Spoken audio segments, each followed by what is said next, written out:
everyone, I hope you're all having a wonderful evening and welcome on in. A special shout out to Post for getting in first and claiming the best seat in the house. But as always everyone, I hope you're all having a wonderful evening and a good evening to all of my guests tonight. To Post, to Vivid, to Goku, to Stratos and anyone else that's lurking out there tonight. I hope you're having a wonderful evening. Hello Goku, welcome. Hope you guys are doing well. Hope you guys are ready for some clown pummeling tonight because that is tonight's agenda. We are putting Final Fantasy VI to bed.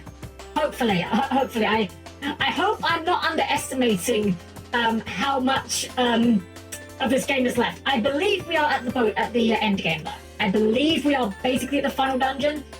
We just have to get through the final dungeon. I have no idea how long the final dungeon is. It might be a couple of hours. It might only be 1 hour. It might be less. I have no idea how long we're going to be here tonight. I genuinely have no idea. So we're just going to kind of play it by ear. As I said last time, at the end of last week's stream, I have done some grinding. I've done some grinding to prepare us for the final area. And I may have over-grinded a little bit. I genuinely don't know. I don't know what the expected level is for the end of this game.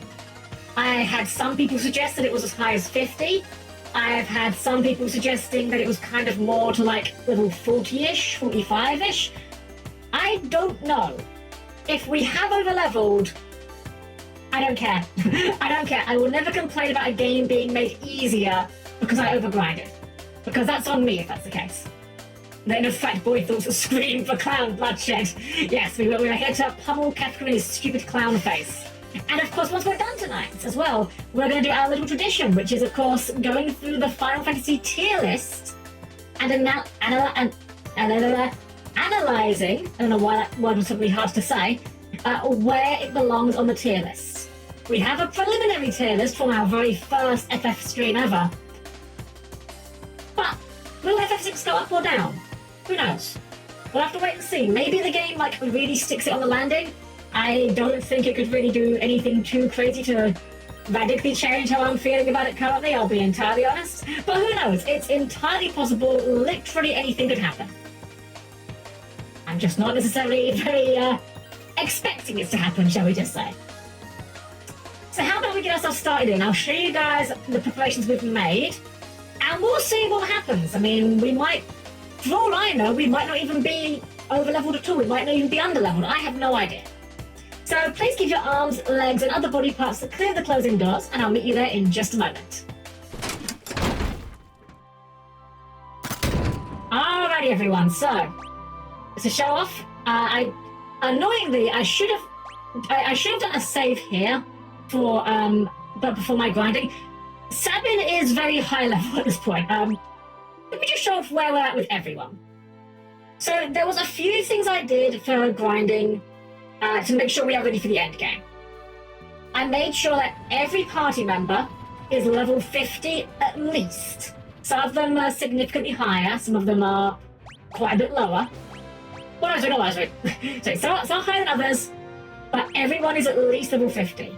In addition, on most of the characters, when I found the Ragnarok Magicite off screen, because I knew that Ultima was in this game, and I was like, how do we get Ultima? I'd like to just take a moment to address how you get the Ragnarok Magicite in this game, which is the Magicite that teaches you Ultima. You get the Magicite by going into a locked house and talking to a guy. That's it. And that's how you get the most powerful Magicite in the game. So we've got Sabin at 63. As I was saying, pardon me, I'm a bit all over the place tonight, a bit scatterbrained tonight. Do pardon me, I'm sure I'll get my stride in a moment. So everyone we've gotten to level 50 or higher.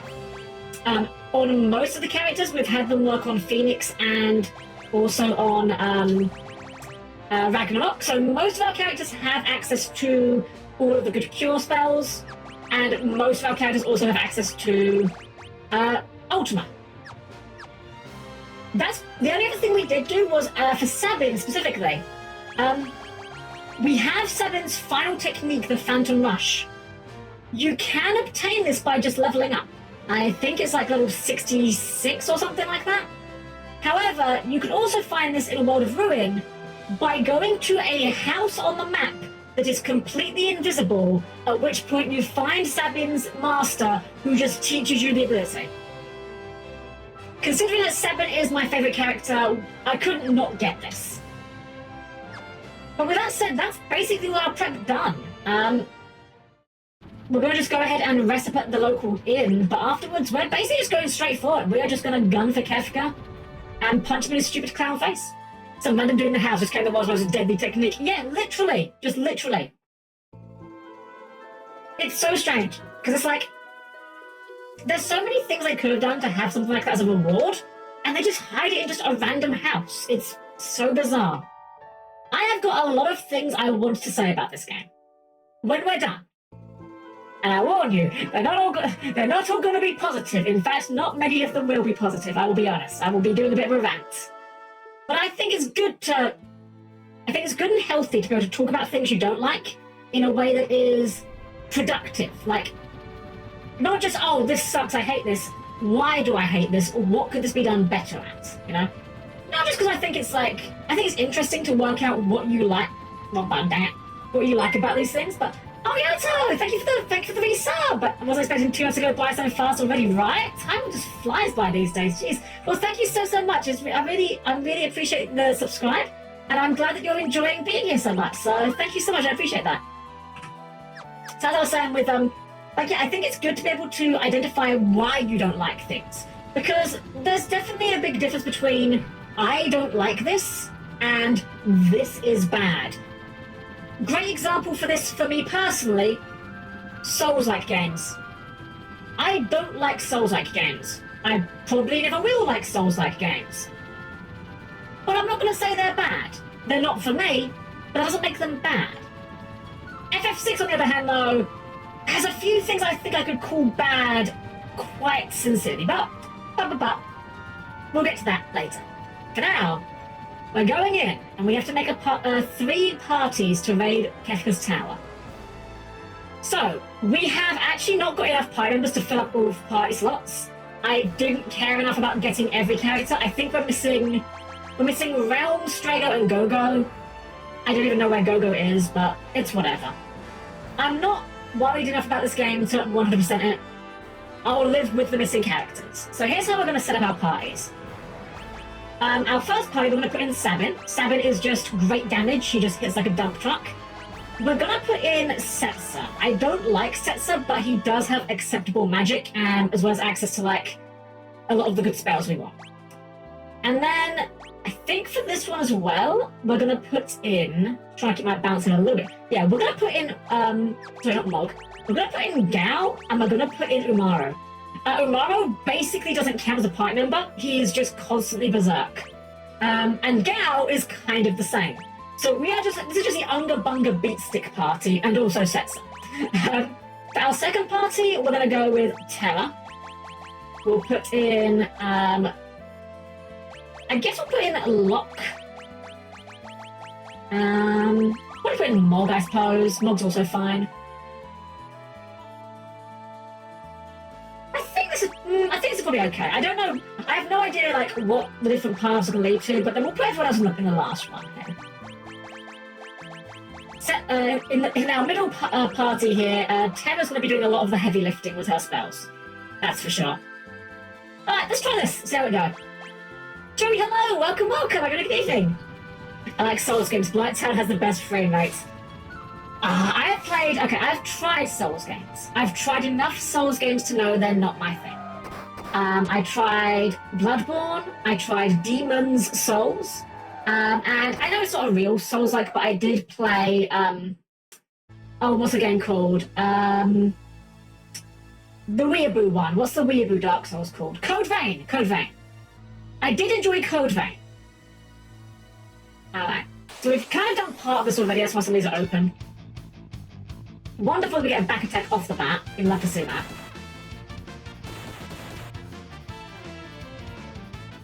Actually, you know what? Screw it. Let's commit to this. Let's go ham. Let's show off what Phantom Rush does.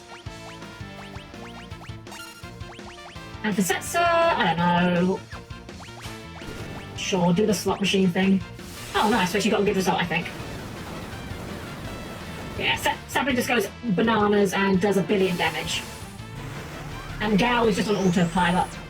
He thinks he's a dinosaur. Let him have his dreams. Oh, that's not right. Wait, that healed me. Why did that heal me? Whatever, not questioning it. Don't think about it too hard. We are going to keep the XP boosters on as well, because, again, we're at the end of the game. I don't care about being over-leveled at this point. If it ends up being that way, then so be it. 1 FPS to replace it second for hour, oof. That reminds me of a meme from FF14. There was this meme that did the rounds at one point where someone was talking about how much damage they were doing. And this person obviously didn't really know what they were talking about with regards to what DPS means. Because they came up with the line of, I'm doing 1000 DPS, but not per second. To this day, I have no idea what they were trying to communicate. Let's go! I just love Sammy just being a very big guy that just beats things up. Oh, that's not a good result.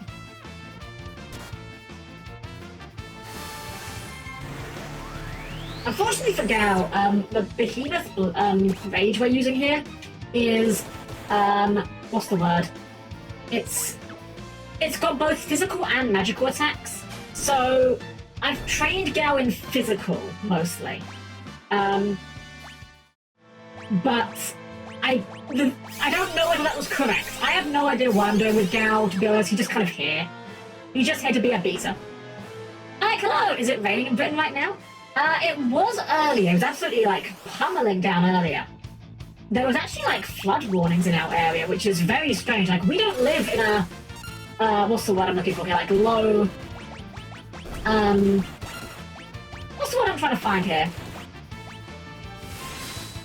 Like, I can't think of what the term I'm trying to think of here is. It's not like there's much water in our area. You know, it's not like we're an area that typically has flood warnings. And they were actually advertising one of those earlier. Like, oh wow, that's a surprise. Chocobos, let's go! Oh yeah, Umaru can just throw people as well sometimes, which is just funny. Actually, quad 9s there, so that's actually kind of good.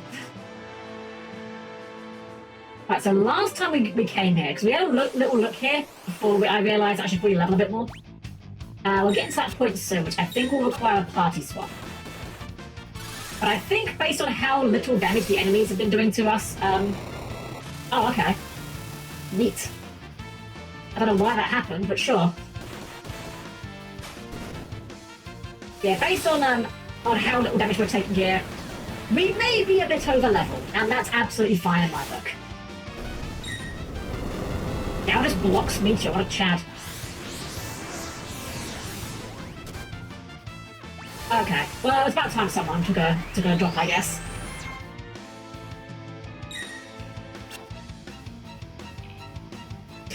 It's so silly just watching him yeet Gao at the enemy. Even more so when it actually kills them. Okay, so Umaru as well is like ultra bad as part members go. He can't even use Espers, so we can't even teach him magic even if we wanted to. Oh, we've got a lot of potions here. Well, we're going through a lot of potions though. Don't live in the valley / lowlands. Yeah, exactly. That's what I'm trying to get at here. Okay, so we can't go anywhere here. So I think we have to switch parties now. We're on party with Terra. And this party kind of sucks, but it does have one good thing going for it, which is called Terra has Ultima. And a really high magic set. So this might even just kill these guys outright, frankly. Is this Ultima? Curse you, Ascian! Such devastation! This was not my intention. Anyway, yeah, Ultima just kills everything, so, like, that's kind of the game plan for Terra. Minerva Bustier, that sounds like Terra equipment. What is that? Oh, wow. Wait, what? That's crazy! Wait, what? This is absurd! Blocks damage from multiple elements and gives 25% max MP? Hell yes, that is an instant equip. Damn. Let's check some ethers, why not? Also, I want a Sogan retrain like Umi got. It's so funny how, like, Umi has, like, 5 cards that are all Umi. And, of course, the old, what was it, the Warrior of Atlantis. How it searches a legendary ocean, even though, by all rights, a legendary ocean is not a card that legally exists in the Yu-Gi-Oh! Trading card game. Very silly. I'd probably put Amaro in bottom 10 platinum across the series, maybe even worse, but I haven't played all the games yet, so I can't say for sure. Honestly, Joey, I think you're probably pretty close on the money there. The one thing I would say is Amaro does have very good raw stats, I've realized. Like, in terms of just numbers, their numbers are pretty decent. But that's like the only thing I'd say they've really got going for them. They are just a big beater that just does, well, beating and nothing else. Pinwheel, that's going to be a shadow throwable, I'd imagine. Oh, I didn't queue up Ultra, did I? No, I did not. Well, good more.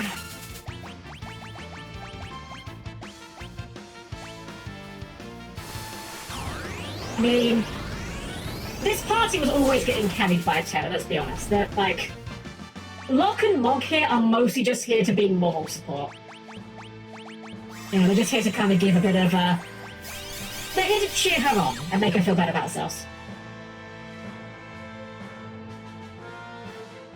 On a game mechanics, if a card says it does something, it just does. Like when counter was printed as a normal trap. Yeah, exactly. It's the whole because Konami said so kind of moment. Yo, Jimbo, you're not meant to be here till Final Fantasy X. Let's fix that by just killing you. Okay, Ultima. I have no idea if it's any good for dancers, so we're just gonna go for attacks right now.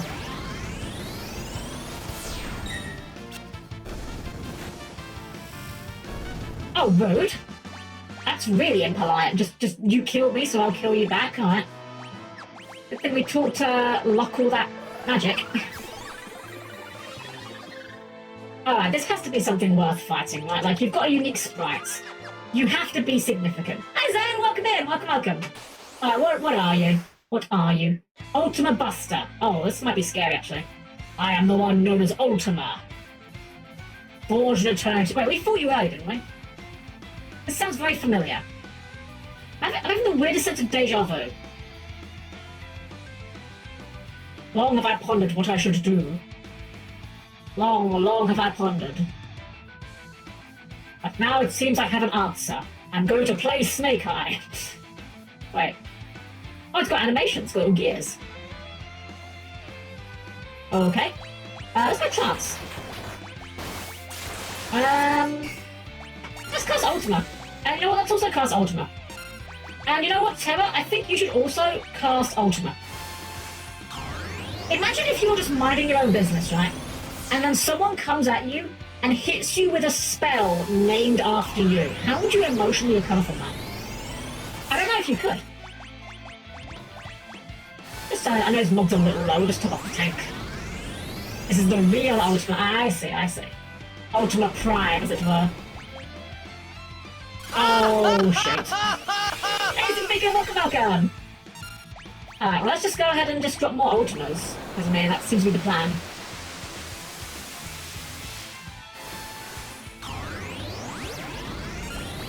Look, you might as well peel Mog off the floor. You might get a few more Ultimas in, perhaps. I don't even know why Locke absorbed that, but I'm not going to argue about it. Go for... Okay, Ultima. Damn, 0 damage, got him. Okay, Ultima. This game has just become Ultima the game. Except not Ultima the game, because Ultima was an RPG series. By Lord British. Oh, there you go. Some Ultima weapon that turned out to be. To be fair, Ultima typically solves many problems if it isn't creating them. It is true, when every party member you have has Ultima, everything looks like something to cast Ultima on. We didn't even get experience for that. Oh well. What's a paladin? I'm not entirely sure, to be honest, then. Wait, we did all that just to earn a save point? Okay, whatever. I was kind of thinking maybe we could get like a weapon, you know, maybe some sort of like Ultima weapon of some sort maybe, but okay, I guess a save point is good too.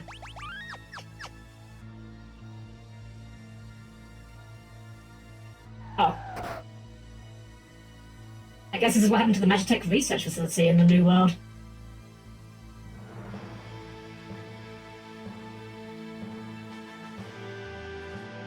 Oh no, I don't like this already.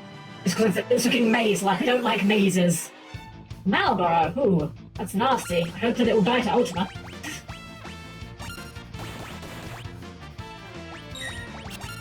No, let's just try and steal. I don't know what we're hoping to steal off it, but like, gotta do something. Wow, you got killed by Log. That is embarrassing. I am embarrassed on your behalf. Force Shield, what does that do? Halves damage from multiple elements automatically casts Shell. That's not bad. But like, you know, I'll put that on Sabin. I think giving Sabin access to Shell just seems really good. Oh, it's going the long way. It's a sword. You've had it since the floating life. Oh, wait, we have? Have we? Huh. Hold on. It was hard trash when you got it. It's good now. Yeah, I threw it away at some point and not realise it. Hold on. Sort by weapons. I'm not seeing anything here that seems like an ultimate weapon. Unless it's equipped to someone, maybe. Blood sword. Wait, why you got blood sword equipped? That's not very good. Put on the Thunderblade. Wing Edge, everything else, Man-Eater, Tiger Fang, Ichigeki, Falchion, Musame. You can't equip, but you actually can't equip. But you can equip. You're lying to me. You're literally just lying. It's not really much. Good to you, but sure, we'll put it on you anyway. Maybe I threw it away. I don't know. I'm sure we'll be fine. We can cast Ultima, it's fine. Metal Hitman. Alright. Level half. Oh, that's mean. I'll hit Ultima. Well, that takes care of that. Ribbon! Ooh, that's very good. Aha! I see. Now we can actually cross this path with Sabin. I guess we'll see what Shadow's Pie is up to. Red Cap. What is Red Cap? 25% max HP. Cyan is a little bit squishy. Maybe I'll give that to him. That's also boosts his strength a bit as well, so yeah, we'll go to Cyan for now. Anywhere down here to go? There's a couple of things actually. This looks like the correct path, I think.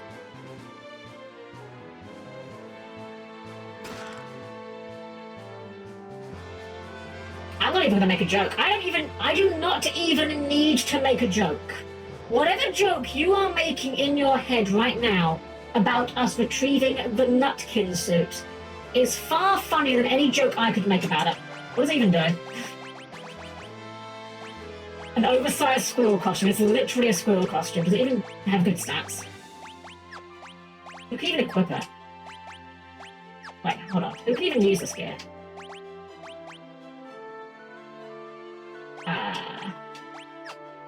Doesn't show me who can equip it. No party members can equip this now. Okay. I'm guessing maybe that was for Realm specifically? That's the only thing I can think of. Gamma! Alright, let's go ahead and give Gamma a chainsaw. And then we'll give him a Tempest, and then we'll just attack him. I'm just gonna use Runic for Celeste in case it has magic.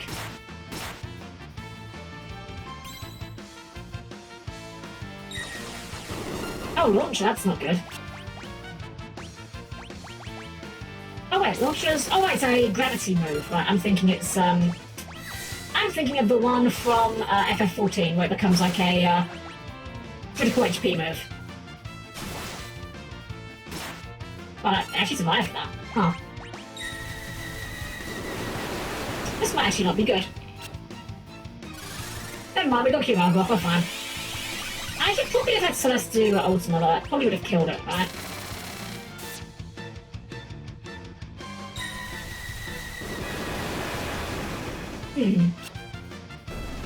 Okay. Fair enough.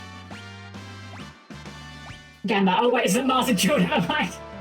Dang. Who's running Gamma in this day and age? Welcome in, Aaron. Just double check. You should have it. It was found on my chest in the cave before the sealed cave. It's entirely possible that I either had it and threw it away or sold it, or I may have had Shadow yeet it at someone. I don't remember. Oh well.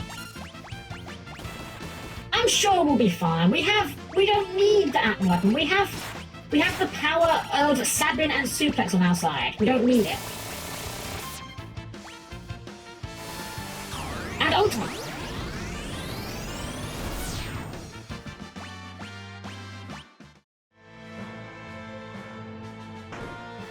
We may be a little over-leveled. just a tiny bit over-leveled. Just a tad. Hero's Ring, that sounds good. What does that do? Hero's Ring. Boosts both physical and magical attack power. Huh. Maybe for Celis? No, we've got a lot of double earrings. We could put it on Terra, I guess. Actually, you know what? We should give Terra the gold hairpin as well. Half of MP costs. Death Machine. Okay. I don't know. Chainsaw, I guess. And probably Ultima. Oh. Damn. Wait, Shadow's still alive. Wow, what a chad. He just took that. I was like, yeah, okay, fine.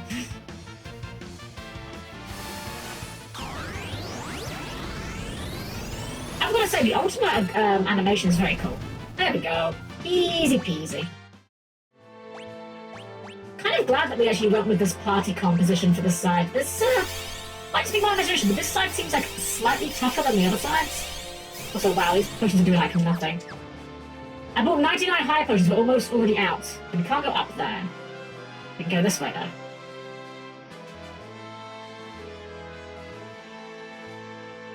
Shadow just standing there awkwardly, just getting rolled along the conveyor belt.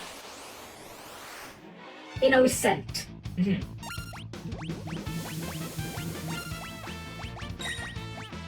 Oh, that's not great, having Shadow confused.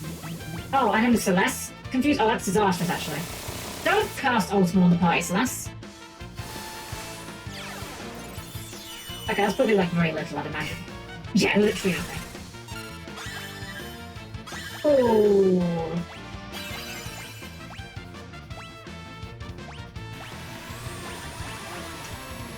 Maybe we just run away.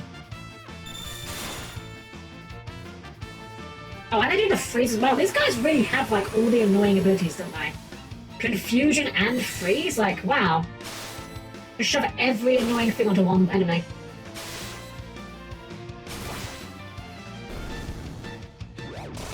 Oh, okay, never mind. We've got the instant kill chain, so we can maybe turn it around. Kind of annoying, but we can probably turn it around. Can we get another instant kill chainsaw, please? No.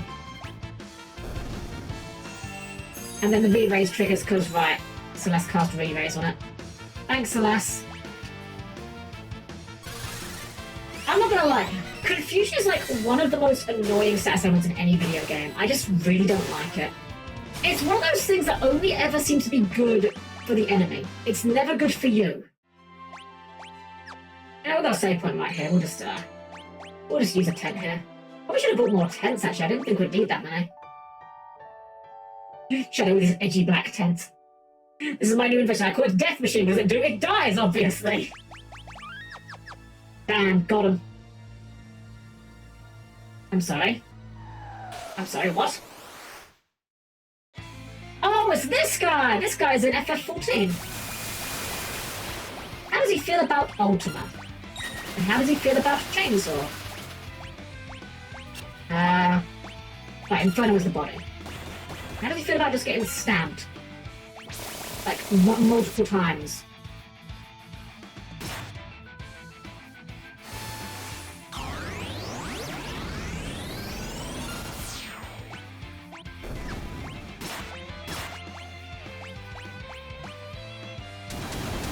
Oh, that's a lot of lightning looking stuff. Oh, that was actually very mundane. Okay, we're fine. We're fine. Everything's fine. Okay, Ultima.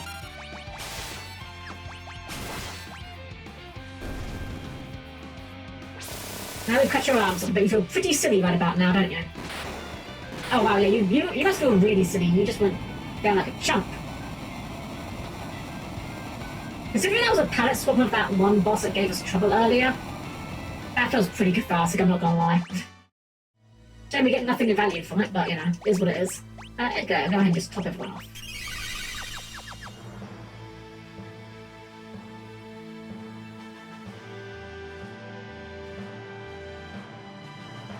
Okay, where do we go here? What's the box? Megalixer. Oh, that's nice to have. Oh, right, this is the guy that's like... Okay, these ones are the ones that are all, like, clustered up on the same... square. Like, it looks like one guy, but it's actually just 4 guys gathered up. Where's Ultima gone? There's Ultima. I don't know why this encounter is set up like this. It's so strange.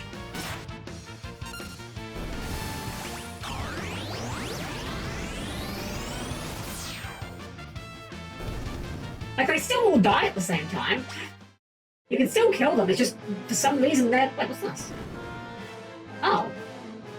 I don't know what we actually did there, but something happened. I blinked and I missed it.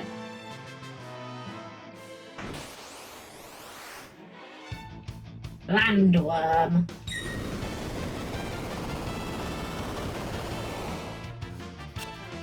Well, actually healed Shadow. That's really silly. We chainsaw you.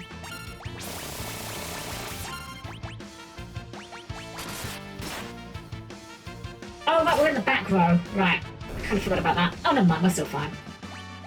Never mind, we're over-leveled as hell, we're fine.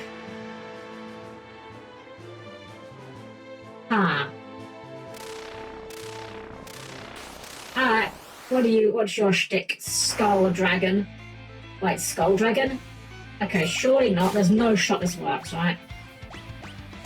There's no shot I can just assume it, like, heal you to death, right? There's no way this works. Okay, it doesn't work. Okay, that's fine. That's honestly fine. I wasn't really expecting it to work. It would have been very funny if it did, but...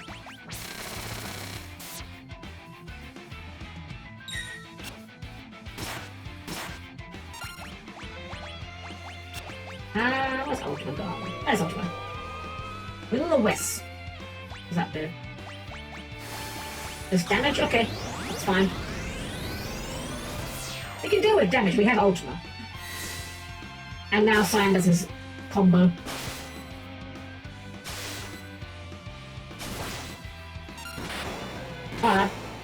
Okay, yeah, we might be more over-leveled than I thought. I'm fine with this, by the way. I'm not complaining about being over-leveled. More than okay with the game becoming easy. Muscle belt. That sounds like it could be good. Oh, right, yeah, the dragons. Yeah, we would not bother with that. What is the muscle belt? 50% max HP? That seems a bit extra, but that's quite funny though. Unfortunately, having max HP does not win you the game, so you're probably not too worried about that.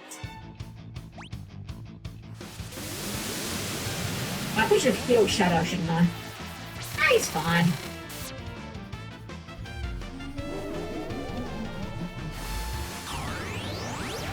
Yeah, see, the thing about Doom is it only really works if you're going to live long enough to see it out, buddy.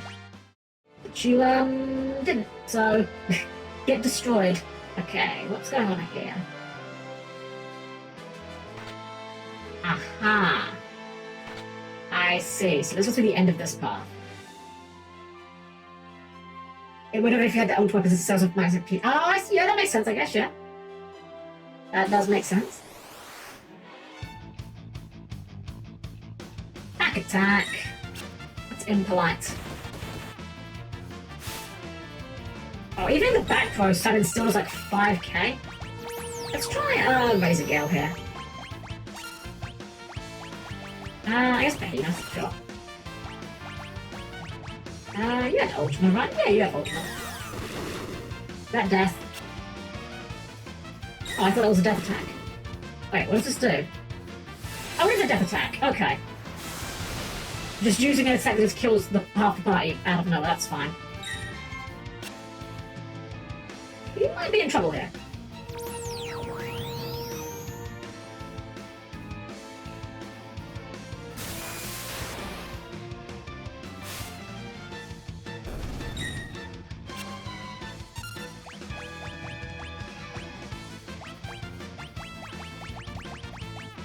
I guess we'll just Phantom Rush it and hope we don't die to Blaster.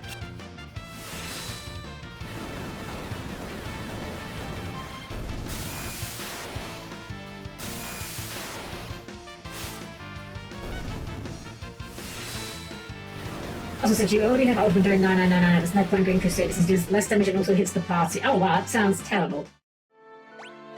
I heckin' love abilities that make me hurt my allies. That's always great.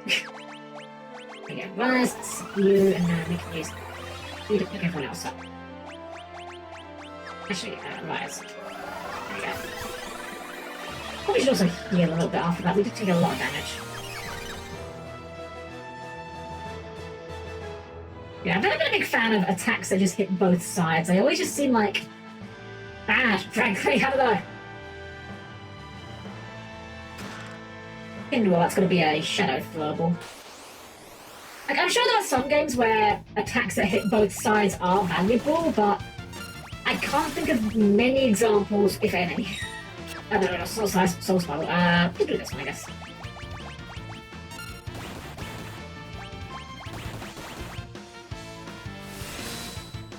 He's the strongest elemental summon compared to Ultima, he's a meh. Yeah! And it's like, well, I could summon you once per battle. Or I can just use Ultima whenever I feel like it. Just hit the Ultima button. Oh, you actually survived that, huh?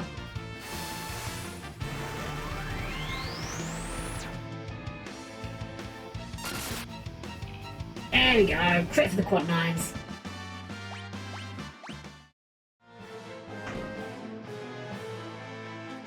You know, they're broken and annoying because you have to heal because they are terrible. Yeah, I make you right with that. They have to have, like, a really good payoff to be worth it. And in most cases, I don't think the payoff is worth it. I have no idea where we're going. I'm a bit lost, but...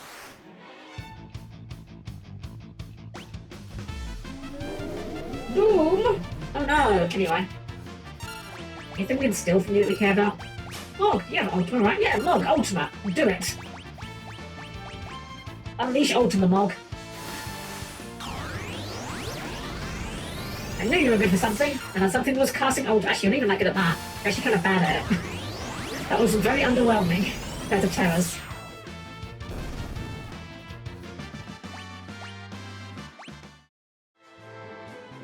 Another dragon. Do I really care about fighting you? I guess I'll do it just because you're here, but like... It's not like we're actually going to be getting anything for killing you guys. I just realised, presumably, the thing you get for killing all the dragons, presumably you'd have to leave here and come back. That makes it seem like even more pain in the backside to get. Although this is not a dragon. This is very demonstrably not a dragon. This is a Brachiosaurus. Or a Brontosaurus or Diplodocus or whatever you want to call it. I'd like to say thank you, Everest. Thank you. Remaster, welcome in. Welcome. Have a very good evening. We have found the button that says Ultima, and we are pushing the button that says Ultima. And that seems to be all we need to do right now, frankly. We are definitely a little over-leveled, I think. But that's fine. It's fine. I will never moan about a game being made easy by my actions. Crystal Orb. Oh, does that do anything we care about? Boost max MP by 50%. So it's basically gold hairpin again. Huh. Actually, it's gold hairpin, but worse. Because I'm assuming the MP caps at 999s. I could be wrong, that is an assumption I am making, but... Oh, thank you for the bits! Thank you so much, I really appreciate that. Thank you so much. Alright, let's go ahead and send this button and open the door for 7. This party may actually have not been the right play in hindsight. Also, you should be at the front row. Because if we're about to like a boss, this is not the best party for it, but you know what? There's no problem so severe it can't be solved by... Wait. Hold on. Oh. Wait. Huh? Oh, I see! I see. We're gonna get everyone together again. Good thing 7's here. I doubt anyone else could have pushed that way. Right, so we can then get Terra in. I see.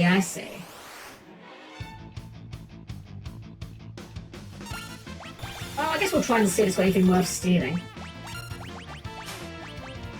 But of course, we're not going to actually find out if it's got anything worth stealing because Locke is the worst thief ever. I guess that's why he's so determined about being called a treasure hunter and not a thief, because he sucks at actually stealing.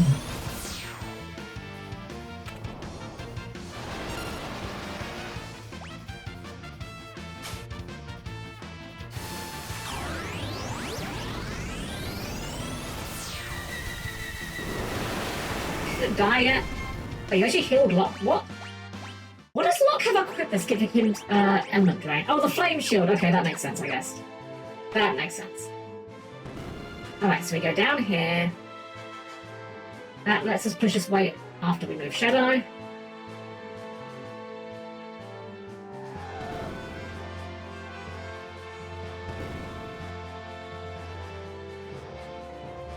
We can move Shadow up here. Get everyone on the buttons. You can't steal everything that's not laying on the ground, and even if it is him being able to steal it, it's probably still dubious. Yeah, it's so weird. I could go off, and I'm going to do it. Maybe at the end of the game I'll go off on a rant about this, but... Oh, are you kidding me? You know what, I think we'll just bail on this fight, frankly. I guess we'll put in the command for Phantom Rush, but like...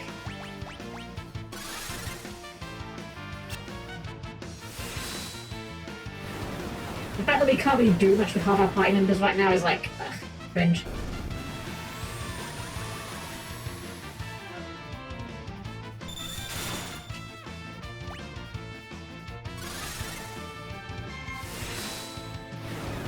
Man, we might still just win this fight by virtue of Savvy Arders being overpowered right now.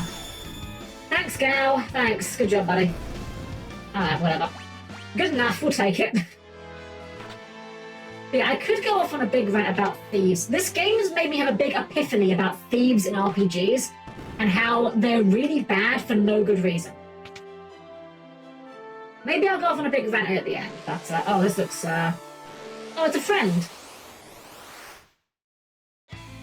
Guardian! You're in FF14, I remember you! You summon Dead Luma and then, like, you use Virus and we hate you for it. We should probably heal. Wait, Edgar didn't get... Oh, I didn't get QR. Go on, Edgar. That's a bit awkward.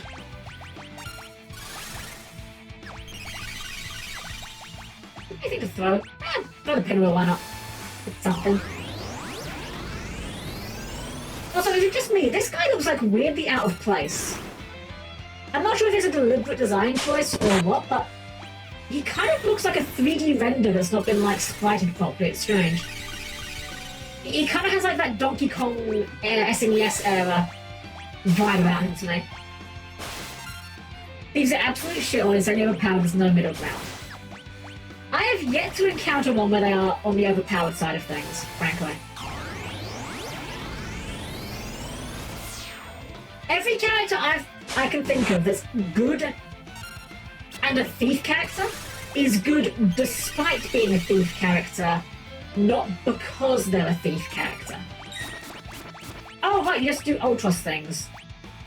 Good. Don't go! Don't go without you, let's go. Oh my god, the Interceptor, we got the kill with the Interceptor, that's hilarious. Let's freaking go, best boy. Really is man's best friend. Comes and kills the boss for you. Texas Advance. Ooh! I'm not as familiar with that one, so maybe that one is an exception. I'll go ahead and use a tent and keep moving.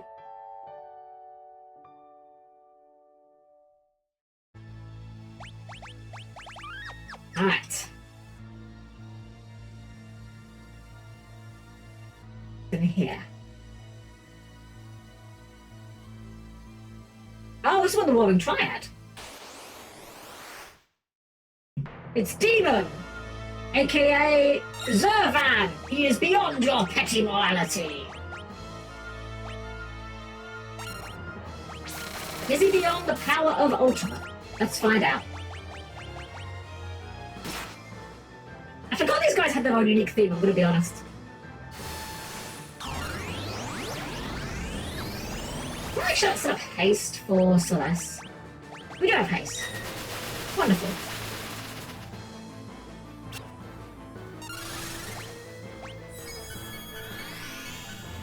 Gotta go pretty quick.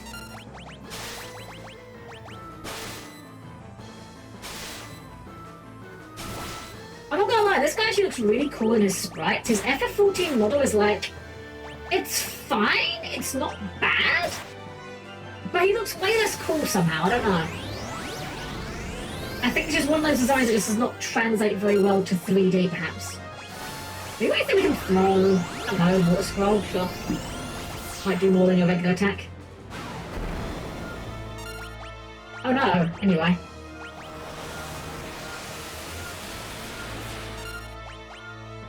No, that was... Okay, well, I was going to say that was worse than the regular attack, but good enough.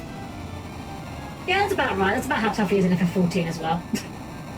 I.e. not at all. Though there is a very great meme of this guy in FF14 that only old-school players remember. In FF14, he has a move called Soar, S-O-A-R. And back in the day, no one knew how to do it properly.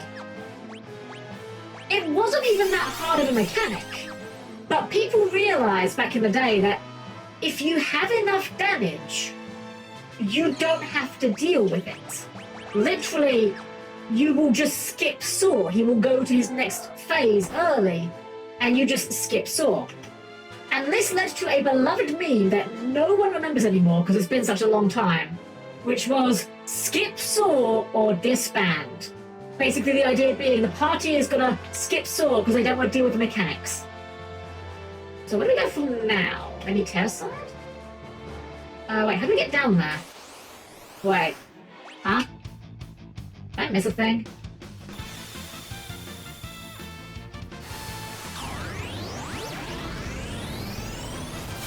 I'm trying to work out what we missed here.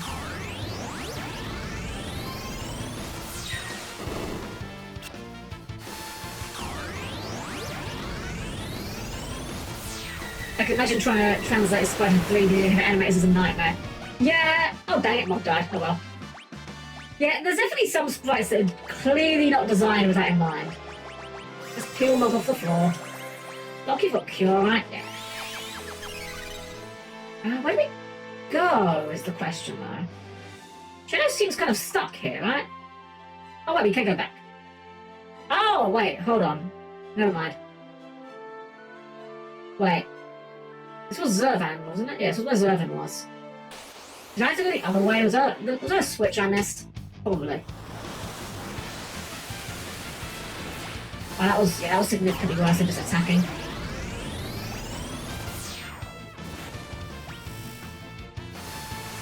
Oh, okay, just kill Cyan, that's fine. Wow, max image ultimate. How many spells do you have to max out to do that? Welcome in, Jack. Welcome, welcome. Hope you're doing well. Now let's peel Cyan off the floor. I'm guessing now we'll have to take a different route here? I thought I came out of this door, but maybe I'm wrong. Okay, this is where we fought the Guardian. The left path took us to Zervan. We can't go up. Might turn off the encounter just for a moment while I figure out where the hell I might be going.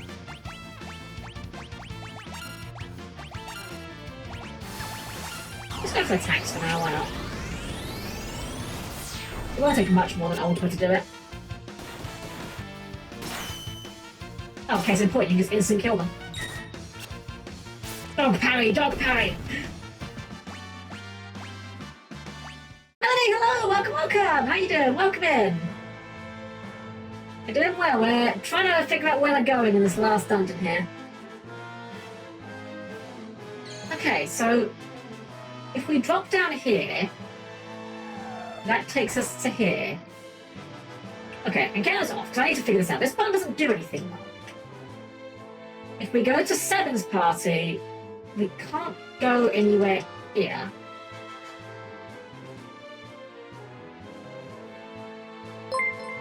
Welcome, God of War! Thank you for the raid! Well, welcome in, Raiders! I'm Helm-Chan, the perfectly normal robot maid. We're doing some FF6 tonight, and we're hoping to finish off the, finish the game tonight and give a shout, of course. There we go. Hope you enjoyed your final fantasy. We're on the final parts of it now, yeah, this is the final dungeon, and I have somehow gotten myself completely lost. I don't know where we're going, but lovely to see you. Having a wonderful evening. Hope you had fun with whatever it was you were up to on your stream. if you need to go and do the usual post-stream stuff, I totally understand, of course. Thank you for bringing your community over. Really do appreciate it. I'm just trying to work out where I'm meant to be going now. I can't go anywhere with... Am I dumb? Yes. That is the answer. The answer is I am dumb, but... What am I missing here? There's clearly something I'm missing here. There's no shot that I've soft-locked myself somehow here. I refuse to believe that that's even possible in a game like this. Okay, so if we go down and right, that was the path to the Guardian, right? Yeah, this is the Guardian path. Where do we go from here? If we go back. Oh wait, do we just stand on the buttons again? No. What if should I just leave? Does that change things? Oh! Of course, how foolish of me to not think to just walk out of this room. I'm certain this is where we came in. Hold on. Am I getting gaslit by the game here? I'm certain that this doorway originally brought us in through that door beneath us. Oh, whatever. It don't matter. Alright, let's get Shadow back to where he needs to be then. Now that we've figured out where we're going. What if it was purple? We do like purple. Feel free to play with the colours as much as you wish. That's what they're there for. Alright. So, Shadow, we can get into position now. Okay, let's go to the next team. You know what, 7, we're going to save you for last. We'll save Team 7 for last. Because we like 7. We stand himbos in this house.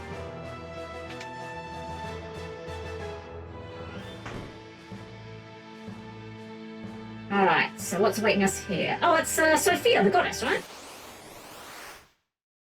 Or just goddess in this one. Oh, it's a split battle, huh? Interesting. Well, what if we go into trance? And then just, like, start spamming Ultima? It's the last thing they'll ever expect. We haven't done it much until now, you see, so it's the last thing they'll ever expect of us. Also, I actually don't know which version of the sprite this is. I know for a fact that this... Oh, wow, that was actually that was a spicy Thundaga. I do know for a fact that this character, or this boss, I should say, the graphic was censored in the original SNES release. I genuinely don't know if this is the censored version or not. Yeah, you should probably kill yourself, Mog. Well, whip, lock.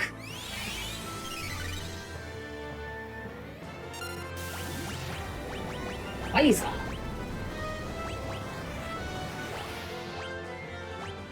Okay, it's just a bit of damage. That's fine. We can deal with a bit of damage.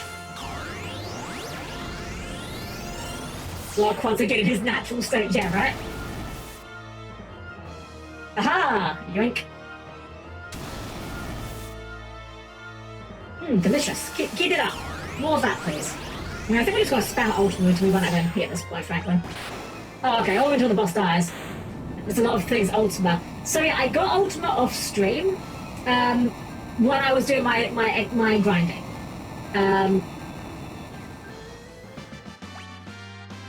Oh, we get Excalibur.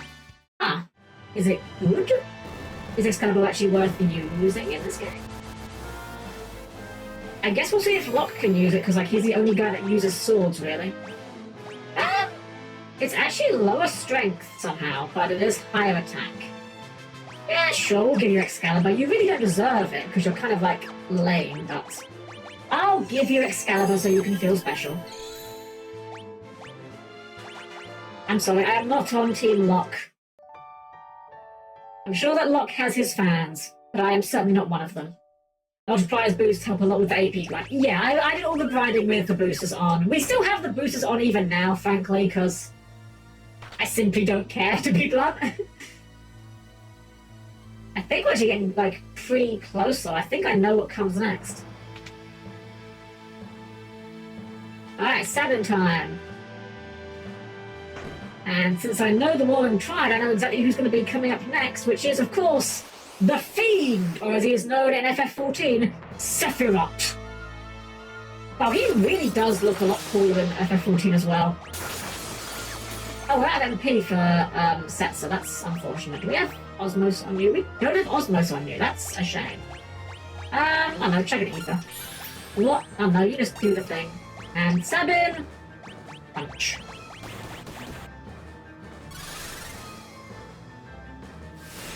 A boy Excalibur is going to be outclassed by another Sword of the Last, but like every other FF game. It's kind of true, right? Like, Excalibur is kind of the jobber of FF swords.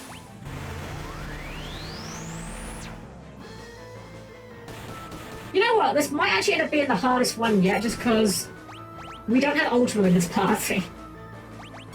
And it seems like this guy is countering physical attacks with his own physical attacks.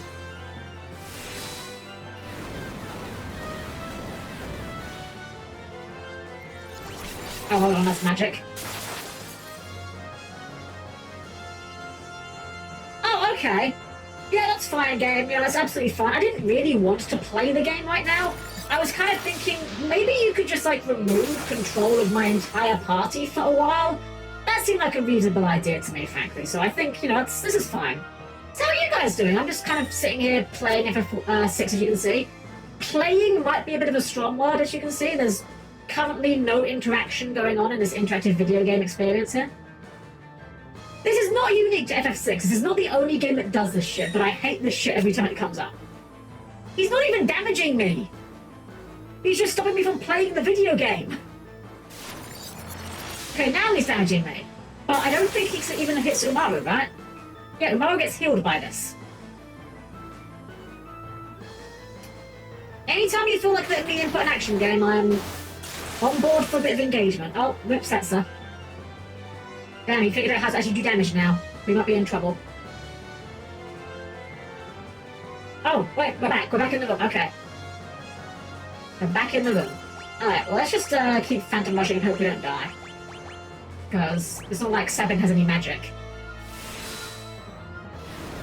And you know what the really depressing part is? I have been, like, spending this entire game... That's probably fine, right? That's probably nothing to worry about. I mean, if you're going to counter with Blizzago and the guy that absorbed it, that's definitely nothing to worry about. Just yeet to Sabin. Okay, but yeah, I have spent the entire game into buffing Sabin's attack, and he's still not as good as Ultimate.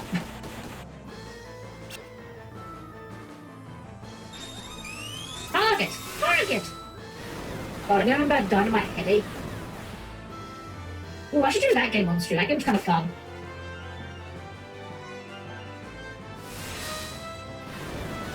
Right, can we beat this man to death with our own hands? Yes, yes we can. We might have had 4 arms, but we only needed 2. Oh, we got something there. I accidentally skipped it. I think it was a sword for Cyan, wasn't it?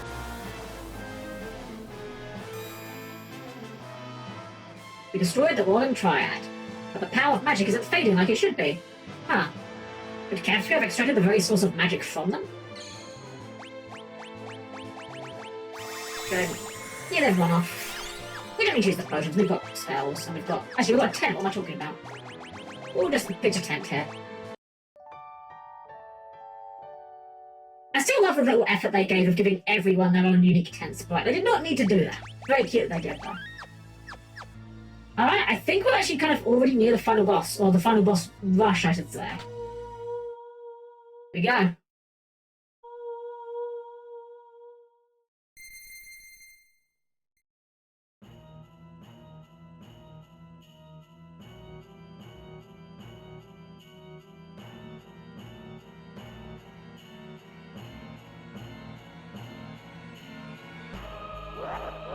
Welcome, friends!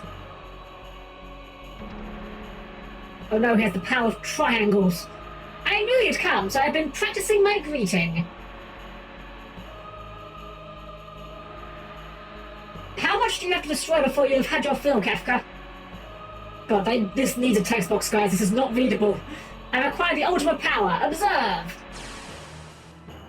Such magnificent power. You're nothing more than fleas compared to me now. Embrace your destruction. It is the fate of all things. Yeet. To be destroyed? Maybe it is, but people can always rebuild and new lives will always be born.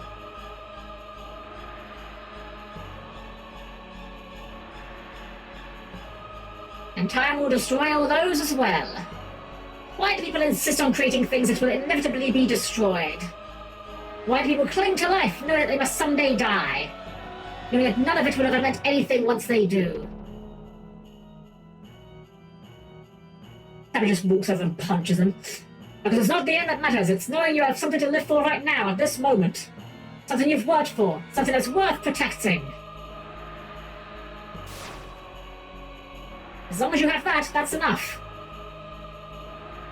Did you find your somethings in this broken world that's dying itself? Yes. Did we though? Sure we did. I'm gonna be real. We'll be talking about that afterwards as well. Love. A person worth protecting. A wife and child who live on within me. Friends and family. Peaceful kingdom. Loving brother who always looks out for me. Someone willing to accept me for who I am. Wings from a dear old friend. New pals, Capo. These people, all of them. Umar doesn't even have dialogue. That's how little of a character he is. Blah! You people make me sick! You sound like lines from a self-help book. If that's how it's going to be, I'll snuff them all out. Every last one of your sickening little happy reasons for living.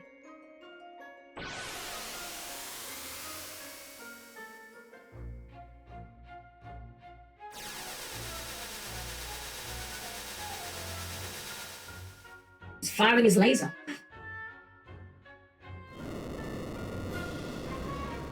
I want the greatest power in existence! You may as well be the dirt on the bottom of my boots, or the dirt stuck to the bottom of that dirt!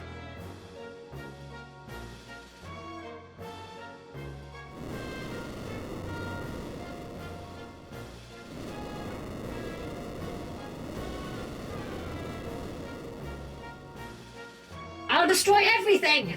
I'll create my own empire of death! Got him.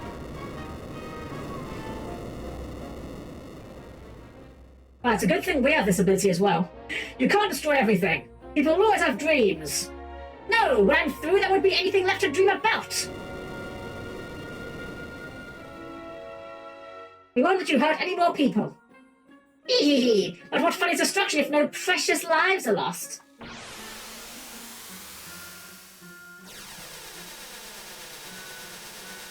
Man, he's setting fire to the sea. That's pretty crazy, right?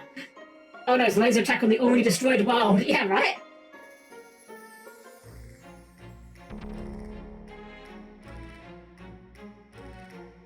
Get in here, Kefka. Alright. Order of participation in battle. So, I think how this works is that if a party member gets KO'd, they get removed from battle. So what I'm going to do is we're going to front load the party with all the worst party members. We're going to go in with like the worst party members first, so that when they inevitably die off, we then rotate into our better ones. No, sounds pretty worse than Edgar. And we'll leave our 7 to the very end so that he can just come and punch him in his stupid clown face. Alright, let's see how this goes. Boss time! Okay. We're going with this. We'll go for some, oh hey, Ultima! And, for Setsa, oh, Ultima's pretty good. And also, this is a very cool boss, like, just the max, like, the graphics here, like, the design. Very, very cool boss encounter here. We're just gonna have the turbo for a bit, like, just go ham. Does Morg have cures? He does. I think go ahead and do another cure, why not? Let's try to not have people die on purpose, but like, we're just accepting that this party is probably going to die.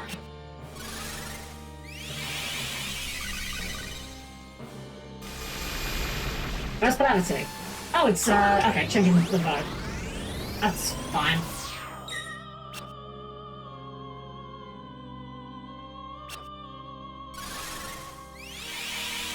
Dancing mad with a magnificent Boston. It really is. It really is. Although I might not have the kindest things to say about this game when we're done with it, I cannot pretend this theme is not fantastic. Like, this track is something pretty special. I don't think... Oh, dang it, I killed Mog. Can I pick Mog up? I can pick Mog up. Let's pick him up.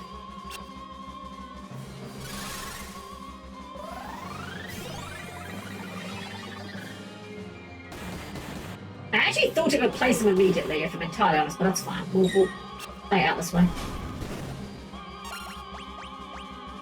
Oh.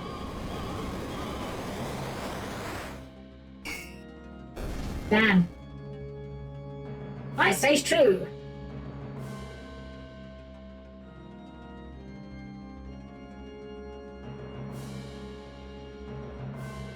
Like, I have no idea what I'm looking at here. I have no idea what this is, but it's really cool looking. I can't deny that. Right, we might need to actually start doing inputs besides just spamming Ultimate here, potentially. Oh wait, we lost our bad buttons, never mind. We lost Gal and the other guy. That might make things easier. Because, look, can cast Ultimate. And Shadow hasn't got Ultimate, but he can throw some stuff. I don't know, what should we throw? This? Sure, why not?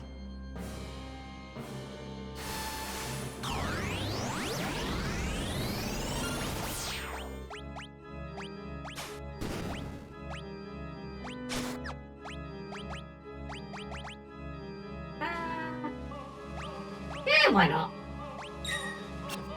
Oh god, I have confusion. Oh, that's awful. Do not confuse me. This is an order. You are not allowed to confuse the party.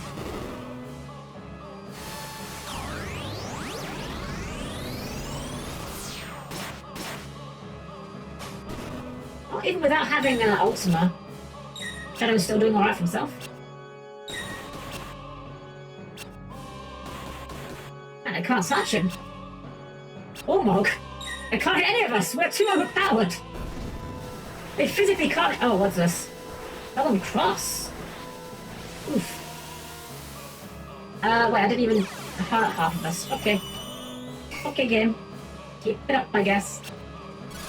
Yeah, okay, sure, dispelling the guy with no buffs. I'm trying to go really well for you. I'm astonished Umaro is still standing. This is... If we kill Kefka with Umaro, that's gonna be the funniest thing to me. I'm sure someone's done it, right? Like, someone must surely have done Can You Beat Final Fantasy VI with only Umaro? Someone must have done it. Ooh, lasers. Surprisingly ineffectual lasers. Okay. No, Mog, join the Ultima spam. Why not?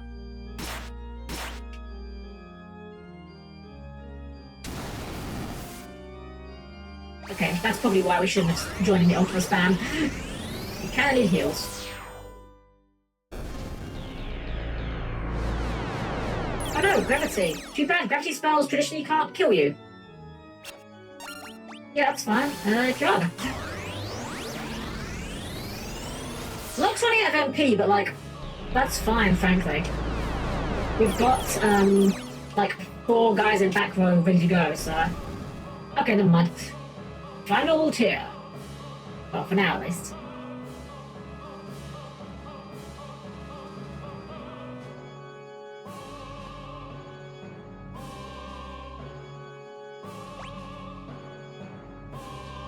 I'm surprised they didn't have anything better for the names for this. Just Statue of the God's Eye and H. Like, come on, give him a name. Like, this could be like Sleepy Guy. Ultima. Yeah, Ultima for the win. Tornado! Is that a critical HP move in this game? It is a critical HP move in this game.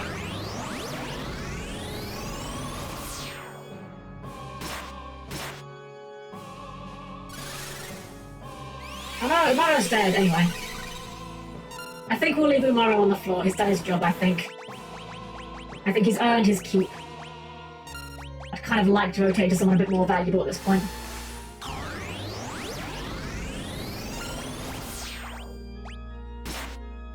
I like how Umaro's like face down, like his arse up in the air. Just like face planted. Meltdown. Is that damage? Oh no, Mog! Oh well. White Wind? Oh wait, this says White Wind? Okay, that's not too bad. That means I'm nearly dead. White Wind traditionally heals HP equal to your current HP, so... Oh, that's pretty bad. Oh, that's also very bad. Propose. Oh, cool, thanks, game. Appreciate it. That's fine. Actually, Locke's nearly out of MP anyway. He ain't doing much more. That's fine. Give us a new party line. There we go. Wait. What? What is it? What's the point of making me pick 12? For fuck's sake, game. Fuck's sake. What's the point of making me pick 12 party members if it's an instant game over state if they all go down? That's dumb.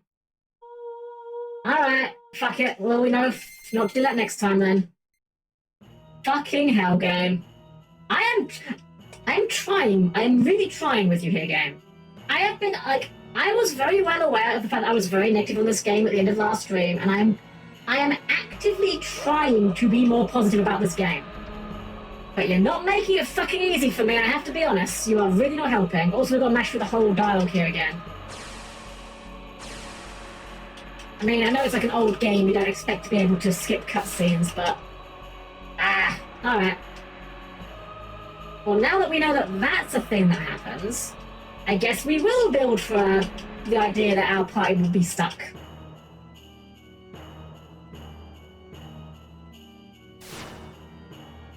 Seriously though, what is the point of that? Like, at that point, just make me only bring 4 party members. Like, come on, game. I will pick them back up. I'll take that L.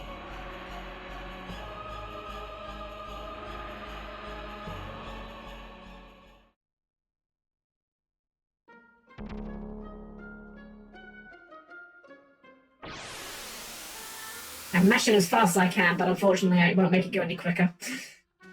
Oh, goodness, goodness.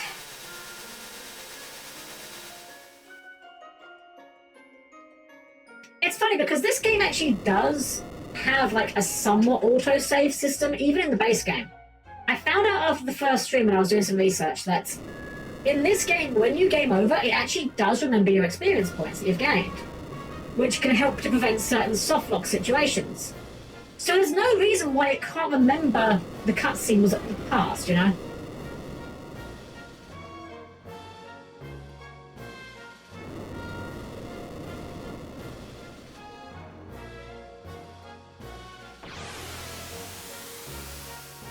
Also, why doesn't Kefka just, like, you know, destroy the ground we're standing on right now? Just throwing it out there, you know? He's got this big old laser that can set fire to water. Could just remove the ground. Just remove the ground, we fall, and well, then what? You know? Alright. So since you seem to want us to do a proper party, we'll do that then. We'll go... You know what, honestly, I'm thinking of bring both the girls, and... Edgar, and then we'll have, like, backup for, like, I don't know. I guess Locke's okay, just because he has Ultima. Cyan does okay damage. Actually, probably want Setzer instead, because he does have Ultima as well. We'll do something like this. And we'll just bank on the idea that we're just not going to find the other party members. Actually, hold on. Do we have to bring everyone? What if we leave everyone else behind? What if we only bring the party members we wanted to bring? Will the game let us do this? Oh, we can! Never mind, we'll just do that then. That's significantly easier then. Alright. Let's see how much quicker it goes when we've actually got the strong party members in the front. We can, like, set up buffs here as well for once, right? Like, we don't normally do that, but, like... This is going to be a long fight, so it probably is not the worst idea, frankly. Where's my face? There it is. Ultimate. And, yeah, no, where's it go? Phantom Rush.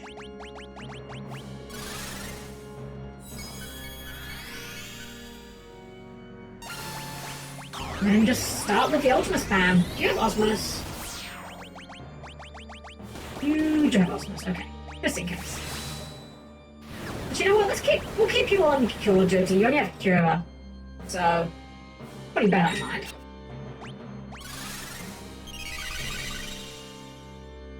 Yeah, it's nowhere near as strong as a cure. Actually, you know what? Maybe we can pivot that.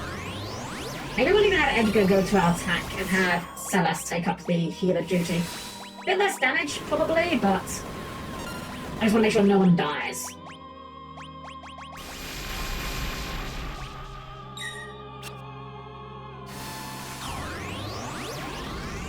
We can always have 7 be our ether delivery boy. Oh yeah, that was significantly quicker, look at that.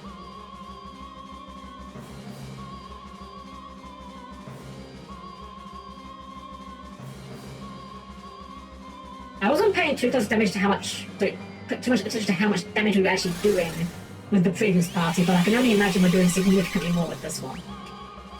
God, look at that, 8,000 healing, that's absurd. Actually, you know what we could even set up here? We can set up, the other spell. Where is it? Re-raise. We just set up re-raise on everyone.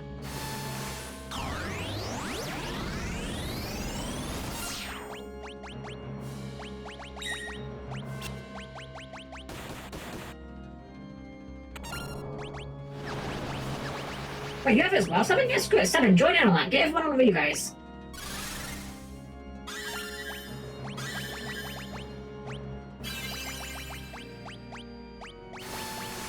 Alright, Edgar does not have it. You know what, Edgar? Just stick with the Ultima.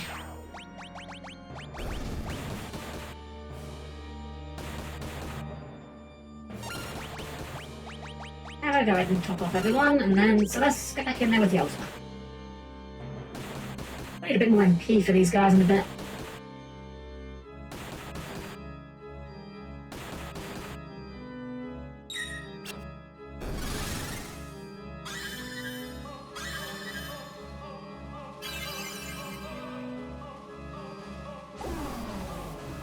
Rasp, that's rude.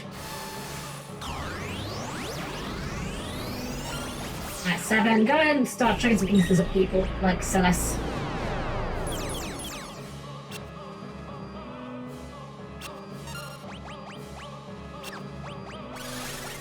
You know what, you can give one to yourself.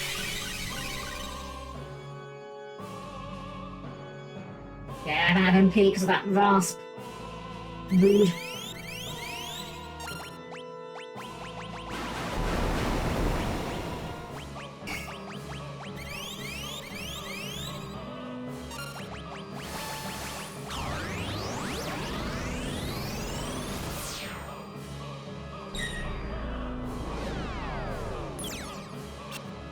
I like how the animation is implying that Celeste parried freaking gravity there. Sure, why not? Alright, final tier. We know these guys can do sleep, so we have to be aware of that.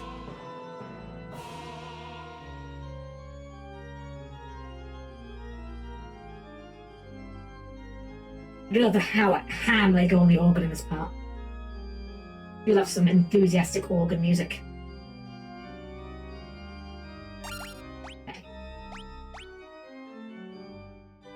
I actually removed the re-raise from 7, that's fine.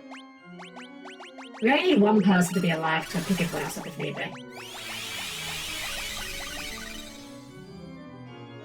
Loath as I am to say, 7 is kind of our worst part number right now.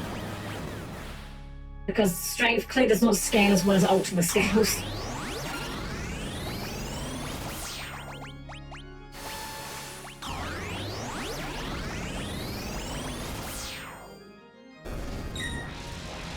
Tornado, that's unfortunate.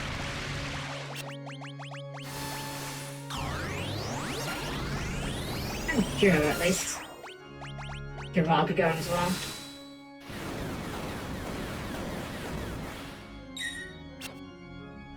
Okay, good, we whiffed that. Alright. So we finally up to the final phase. We're coming in on quite perilously low HP, but we've got full ATB bars so we can open up with a heal. Alright, Kefka. Time to punch you in your stupid clown face.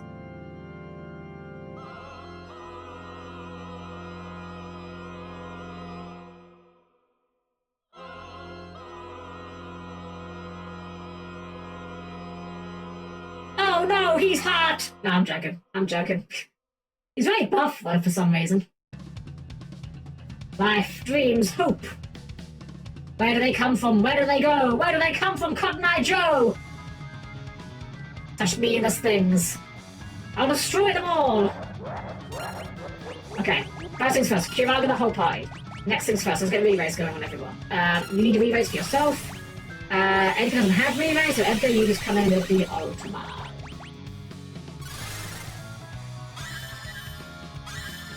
Sabin, you've never been good at magic, so we are just gonna go with the old faithful, which is punch them in the face until they die. Alright, and now we need to start setting up for just spamming Ultima. Heartless Angel. Okay, I know what this one does. This one puts you on 1 HP, right? Yes. Thankfully we have Kiraga. And more Ultima.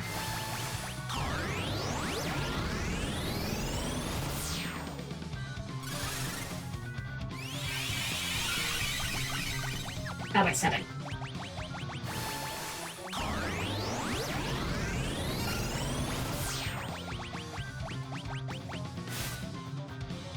Oh, that hit a lot. That was a spicy blow, jeez.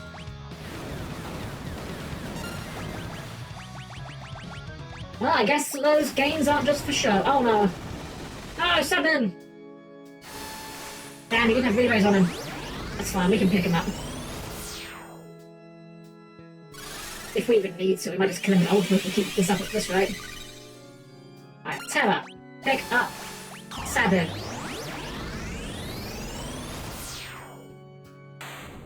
Well, shoot, there we go. The power of spamming Ultima.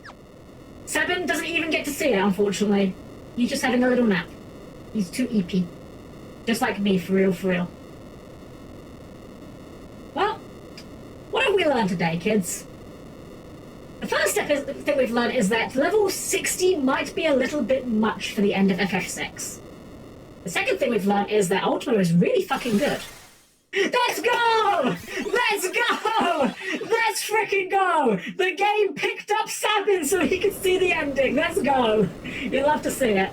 That's hilarious. The tower's collapsing! Oh yeah, I can do this. Right, I forgot about that.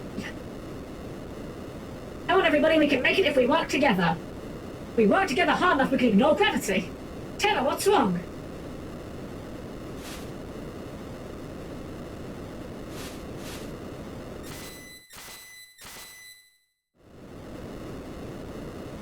The Magicite. Magic is disappearing. If Espers are fading from the world, what'll happen to Terra? Come with me, I can use the last of my power to guide you out. She says and then just walks off the screen.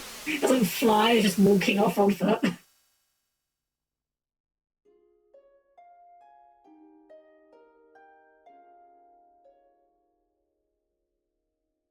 Well, I think that's it.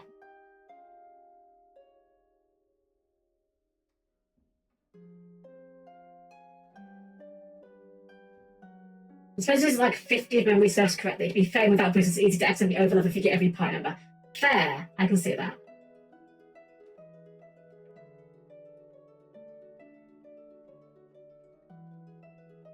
Well, if you need instructions on how to defeat Kefka, check out the enclosed instruction book.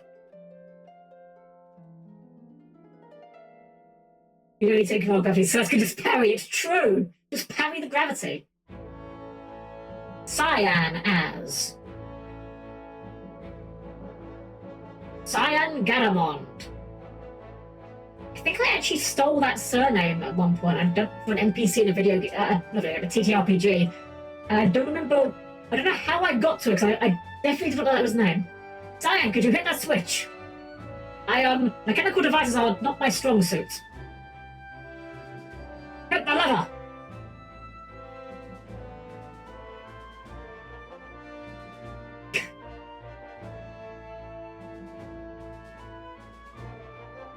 I do believe I am getting better, though. The instruction book is on a single page with the word Ultima, yeah! Setzer as... Why has he got this many aces? Setzer Gabbiani. He's from not Italy.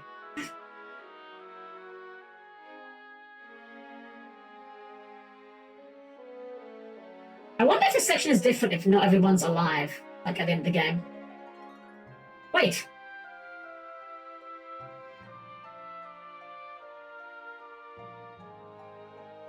Oh, okay. Whenever you think you're right, you're wrong. That's a big mistake. Setzer just sitting there doing his Sonic the Hedgehog impersonation. That was what you used to always say, wasn't it, Daryl?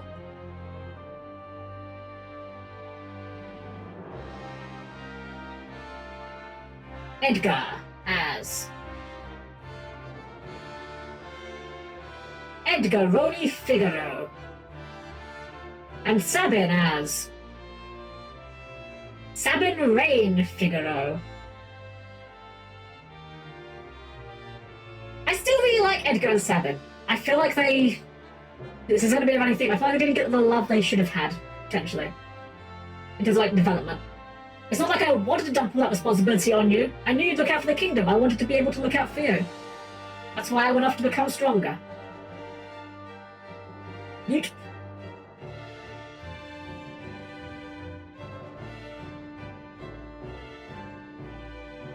baby, welcome in, welcome. I'm just finishing up, watching the credits. Mog as Mog, perchance? Dang, got him. I'm sorry, Mog, you are a worthless party member. Not even mechanically, mechanically he's fine, he's okay, but you add nothing to this narrative. You have no business being here. Help me, Capo!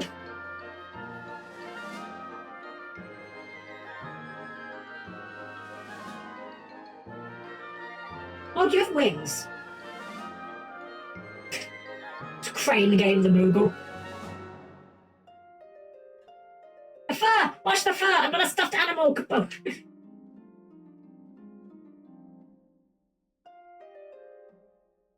Since you're playing the older fantasy games, you plan on playing Mystic Quest. I don't think I'm going to play Mystic Quest. I think that's a bit too much for me, unfortunately. It's Umaro. Good thing that we have this guy in the credit sequence. He's a character, I think.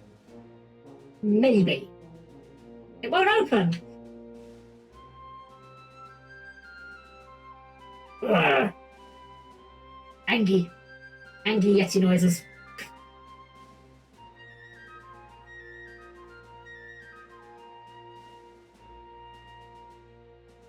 Oh god.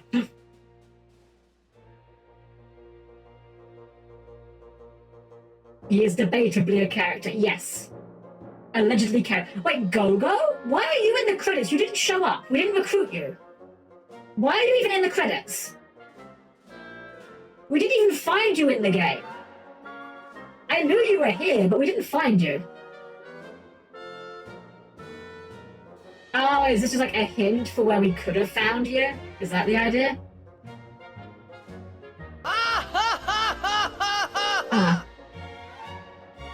I'm sorry, Gogo. You should have stayed in FF5. That was a far better video game. Yes, I said it. I said it, and I'm going to say it again. 5 kicks this game's shit in. This game is nowhere near as good as 5. I will say it. I don't care who hears it. I don't care who disagrees. Ah, Gal! Right, you are also allegedly a character.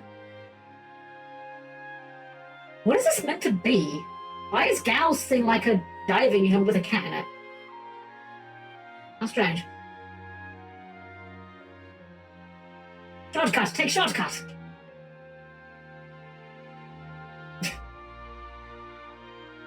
Ride a stone.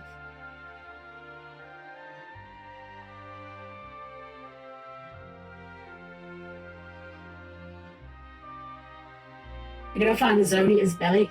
Yeah, so here's the thing. I was never... By the time I was at the point in this game where I could have gone to Go-Go, the game had lost me. I'm just going to say it. The game had lost me. So I was just kind of like, I'll finish this game. I'll see it through. That's the most I will commit to it. Also, this I still don't buy. I'm sorry, Locke and Celeste's romance, I do not buy this at all. They have no chemistry at all. I do not buy it for a second.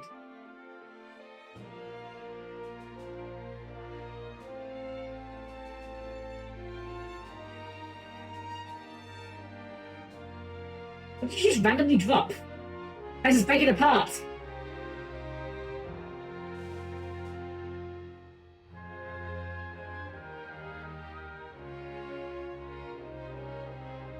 Fuck. I won't let go, I promise. Then the floor just falls and they both just splat. You crazy, you almost got yourself killed for that?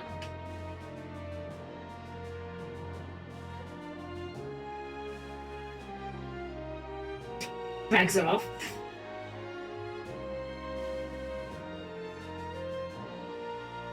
I have no idea what that was meant to be that she dropped, I'll be honest. Terra as about the only realized character in this entire game. Debatably. We're gonna have a nice long chat after this. I know we've only been streaming for like an hour and a half. Don't worry, we're gonna have a nice long chat about this game as part of the post-game analysis. Father? Terra, we must part now. We Espers will disappear from this world. You may fade away as well. But perhaps if the human part of you feels something strong enough, then maybe. Just maybe you'll be able to remain here as a human. Okay, bye.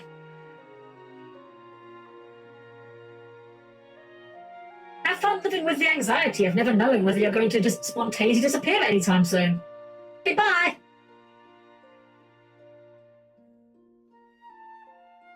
Realm! Oh, right, you existed in this game. Yeah, we didn't care about Realm. Realm Aroni. Aroni is like... That is like the most Japanese person trying to write what they think a Western name sounds like to me. Now, we never found you, and frankly, I don't care. You are a literal child. You have no business being involved in the adventuring party, and you're not even good in battle. Realm Reborn, right? Oh, man. It's okay. Realm gets to contribute to Dawn Trail in the critically acclaimed MMORPG Final Fantasy XIV. Next month, with the new expansion Dawn Trail, you can play as the Pictomancer class, and you can show Realm how to be a Pictomancer while not being garbage. Yay! Unless you are bad at the game, in which case you will be literally role-playing Realm. Shadow as Shadow. Got him. Realm was not recruited. Nah, I didn't bother. The game never pointed me towards Realm, and I didn't care. She wasn't good. She felt like a liability in battle, and I found her annoying, so I never bothered with her. Go on, Interceptor, get going.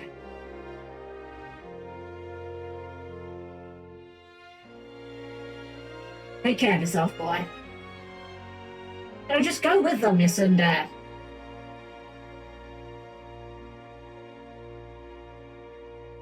Alright, looks like I have finally stopped running. Come and find me, alright? I have no idea who that is. Did I miss plot? I probably have missed plot. I have probably missed a significant amount of the plot, I'll be honest. Strago Magus. I know, we found Strago, but I think someone said you needed Realm to recruit him. And I was not worried about Realm, much less worried about Strago, so... I already have Gao in my party. I don't need a second Blue Mage. I guess Strago would have been debatably better because we could have just taught him Ultima and he could be another Ultima bot, but we did fine without him. We didn't need Strago.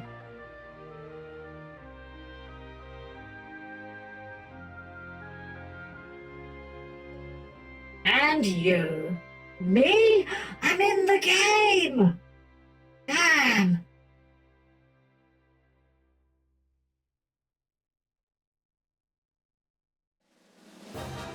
Oh, more cutscene. Follow me! Oh yeah, I can fly, remember? That's the thing I can do.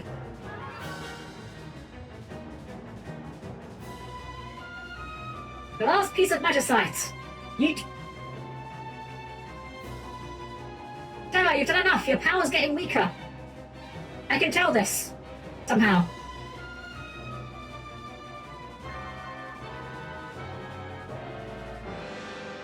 And Julian, the game just shows a pic of Skypic of Helm-Chan and your IP. Just doxes you. Toes are going to be able to hold out much longer.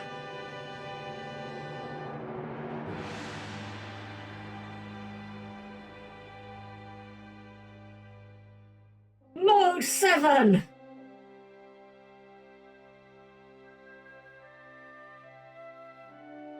Wow, the world got really pretty all of a sudden, like, instantly. Kefka was just, like, hogging the sepia tone switch that made the world have no colour. Oh yeah, you're fine, so I got you. There you go. It's the auto mod.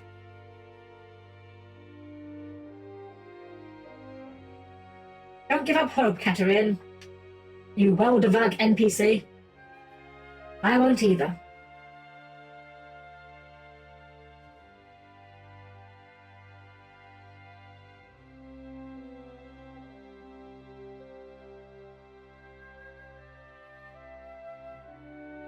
Not yet.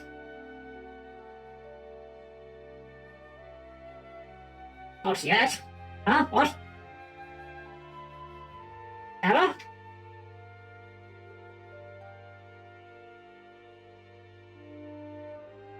Sarah!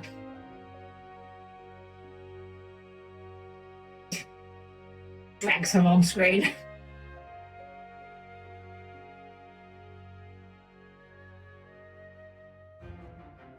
Thank you, Setsa. Thank you for not letting me die horrifically. I told you, didn't I? She's the fastest ship in the world.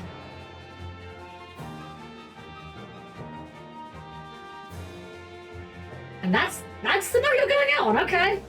That's, slightly odd, I'll be honest. Maybe there's more, We've still got things going on, so... Either way, that is Final Fantasy VI, I guess. That's a very strange note to go out on. I kind of felt like that last scene kind of took away a bit, frankly. I think that ending it on the "and you" part might have been a bit more impactful. Well, let's let it play out. Maybe there's something else here. I think having an airship not carry your chicken weight was going to make a difference, I think. True. Any ship can be the fastest when you plunge it into downward vertical drive. Also true. Very true. Very true. Just aim downwards and hold forward. You can go as fast as you like. And then they lived happily ever forever. After in a world with no magic, broken beyond repair. That's kind of the thing, right? Like, did we really win? Like, I feel like we've not really significantly helped things at this point. Like, we've got this big heroic music and this big, like, fuck you Kefka moment, but, like, the world's still kind of screwed, right? Like, everything is still ruined. Everything is still awful. We now have no magic, which I guess is whatever, but I'm not convinced we've significantly improved things on the overall whole here. I guess it's kind of just like, what's that word? Palliative? You know, we're just like making things as nice as you can. Best of a bad situation kind of thing. Oh, got myself for multiple breaking entries, yeah, right? Basically. So, that was Final Fantasy VI. While we're letting this credit sequence play out in the background, let's go ahead and pull up something else. We keep the music going, but let me bring up something from before. Where is it? Here we go. So this was our Final Fantasy tier list. This was the one that we made way back when I started streaming, my very first stream. Oh, this doesn't fit in the thing properly. Hold on. Let me fix that. Why is that so off-center? Let's fix that.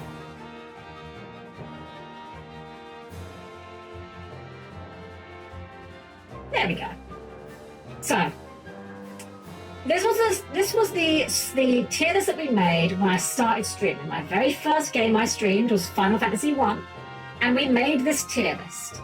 And I've been updating this tier list every game we've completed in order to, reassess things. My memory is certainly not infallible. My opinions have changed over time, and in the case of some of these games, like say FF6, I've never actually, finished this game before. This is my first time completing this game. When I first made this tier list, I put 6 here, lower end of B tier. The reason being, at that point, I had not got very far in this game. And I said that I didn't super love the tone. I didn't like how it was a little bit dingy, a little bit gungy, a little bit grim. And I didn't remember much about the gameplay or the characters. So the question now remains, having finished the game, how do I feel about this game? It's a tough one. It's kind of a tough one.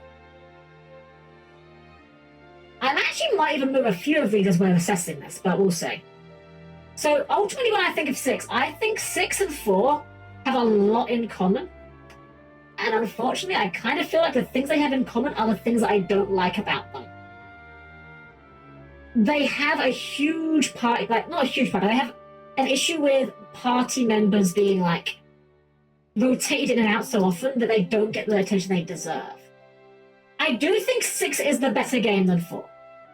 That much I do think. Would I rather play 6 or 4 again? I'd rather play 6. Would I rather play 6 again or play 3 again? I'd kind of rather play 3.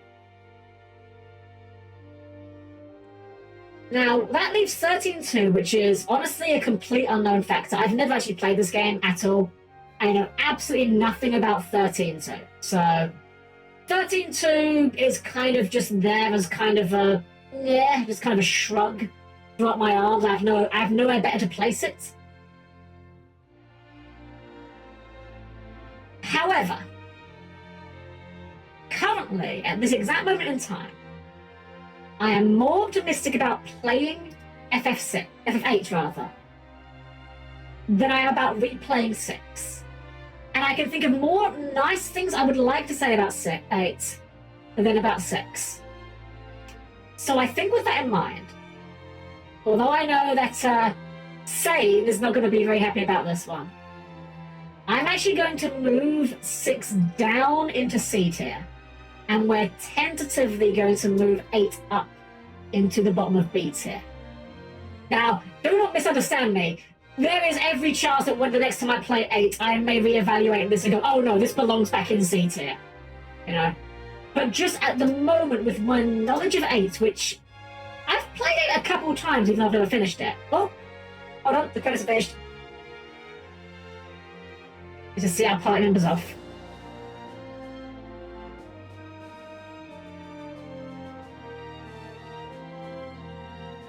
Everyone's rebuilding everything, yay! Thanks to the official Merchants Guild, as clearly identified by their official merchant's outfit.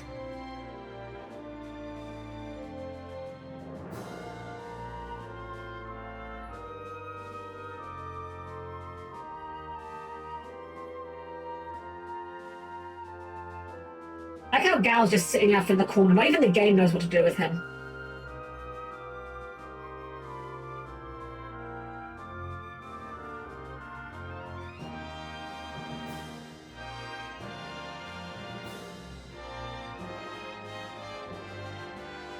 Like, we've got some very colourful characters in here. It's a shame that half of them don't do anything. I don't go anywhere. Don't worry, we're going to have a big talk. I'm going to have a big analysis. I'm going to give you a big deconstruction of my thoughts on this game, because this game I've been thinking a lot about since I started playing it. Because this is the game that everyone thinks so fondly of, I've been putting a lot of thought into why is this game so fondly loved? Is it just a consequence of its time? Short answer, yes. I think this game very much is a consequence of its time. But I have more deep critique than that. And that funny thing, I'm going to get in there somewhere. Yeah, true. Yeah, most of them have it anyway. And I mean, the presentation here is lovely. You can't argue that. Oh, you're fine, sir.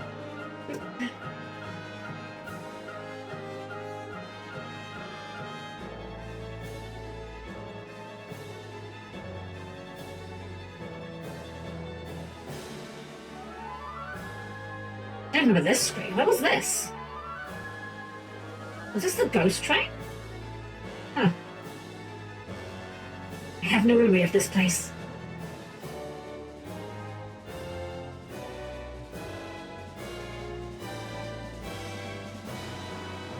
FF4 game was detailed. Remember, I'll be putting it back up in a second. Don't worry. I'll be able to explain everything. I just want to watch the end of it real quick before we go back there.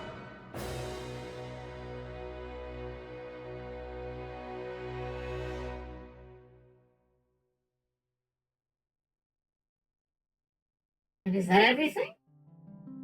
There we go. To the fans across the globe, both past and present, and to the crew who brought the originals to life, we offer our profound and heartfelt thanks. Have a message on every single one of these pixel remasters. And there we go. We've officially reached the end. It's officially over. We'll say... no. Here we go. We're officially done. We've officially finished FF6. We've got the achievement and everything. So, let's go back to our tier list. And let's close out this. Let's put some music on. Let's get some music going. Give me a second here. Give me a moment here. Actually, let me just hide this 1 second. 1 moment, please. Let's put on, you know what, when in doubt, you can never go wrong with the Final Fantasy XIV soundtrack. It's just generically so good. Let's put on like just an FF14 mix.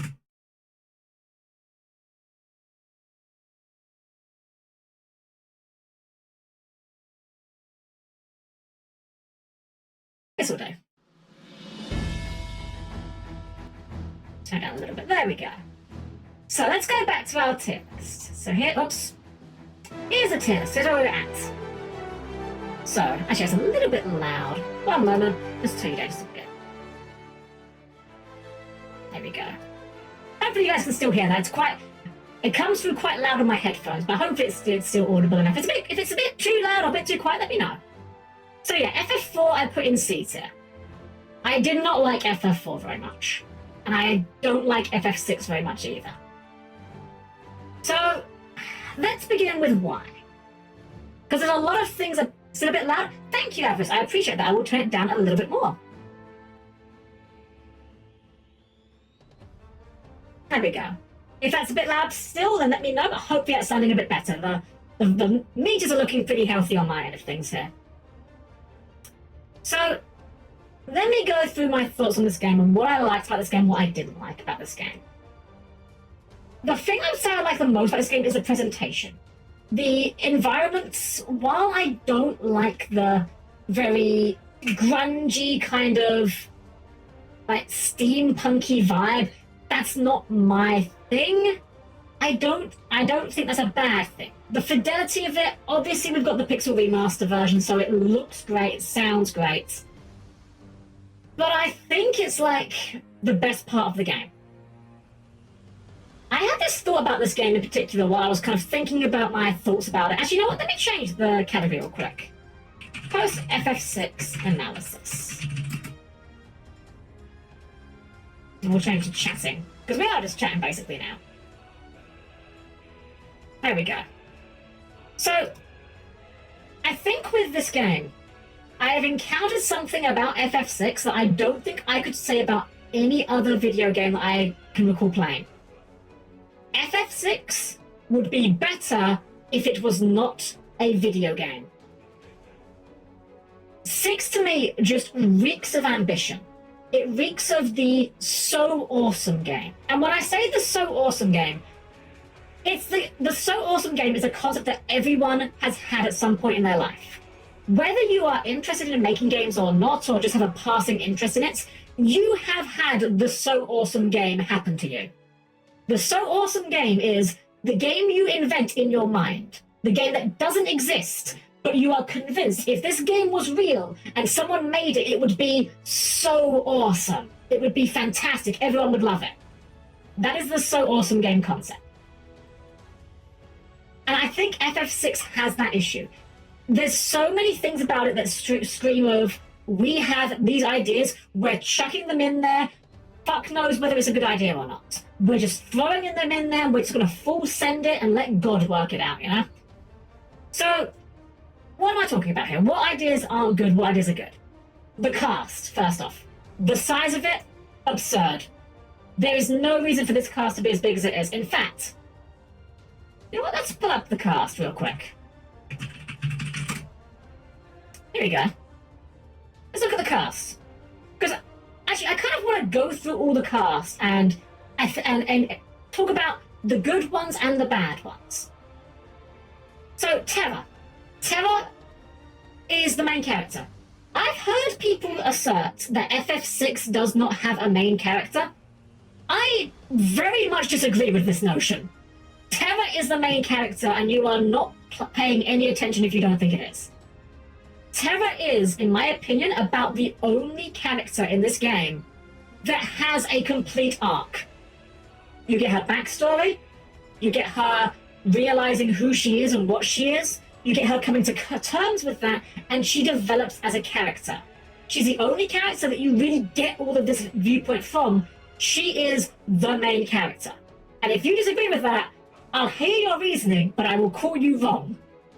How many of these did you shelve? Quite a few of them, Nathos, quite a few of them. So next we have Locke. I don't like Locke. I don't think Locke is a particularly likable character. He doesn't do anything to endear himself to me. The only things that Locke has going for him are his dead girlfriend and his really awkwardly forced romance subplot with Celes. Now, for Locke... Oh, Zen, you have a good point. Things don't happen to her that happen because of her. You are right. Here's the thing. I still don't think she's a great character. But I think she is the only one that has a complete arc. But you are right. She doesn't have much agency in the game at all. She is very much a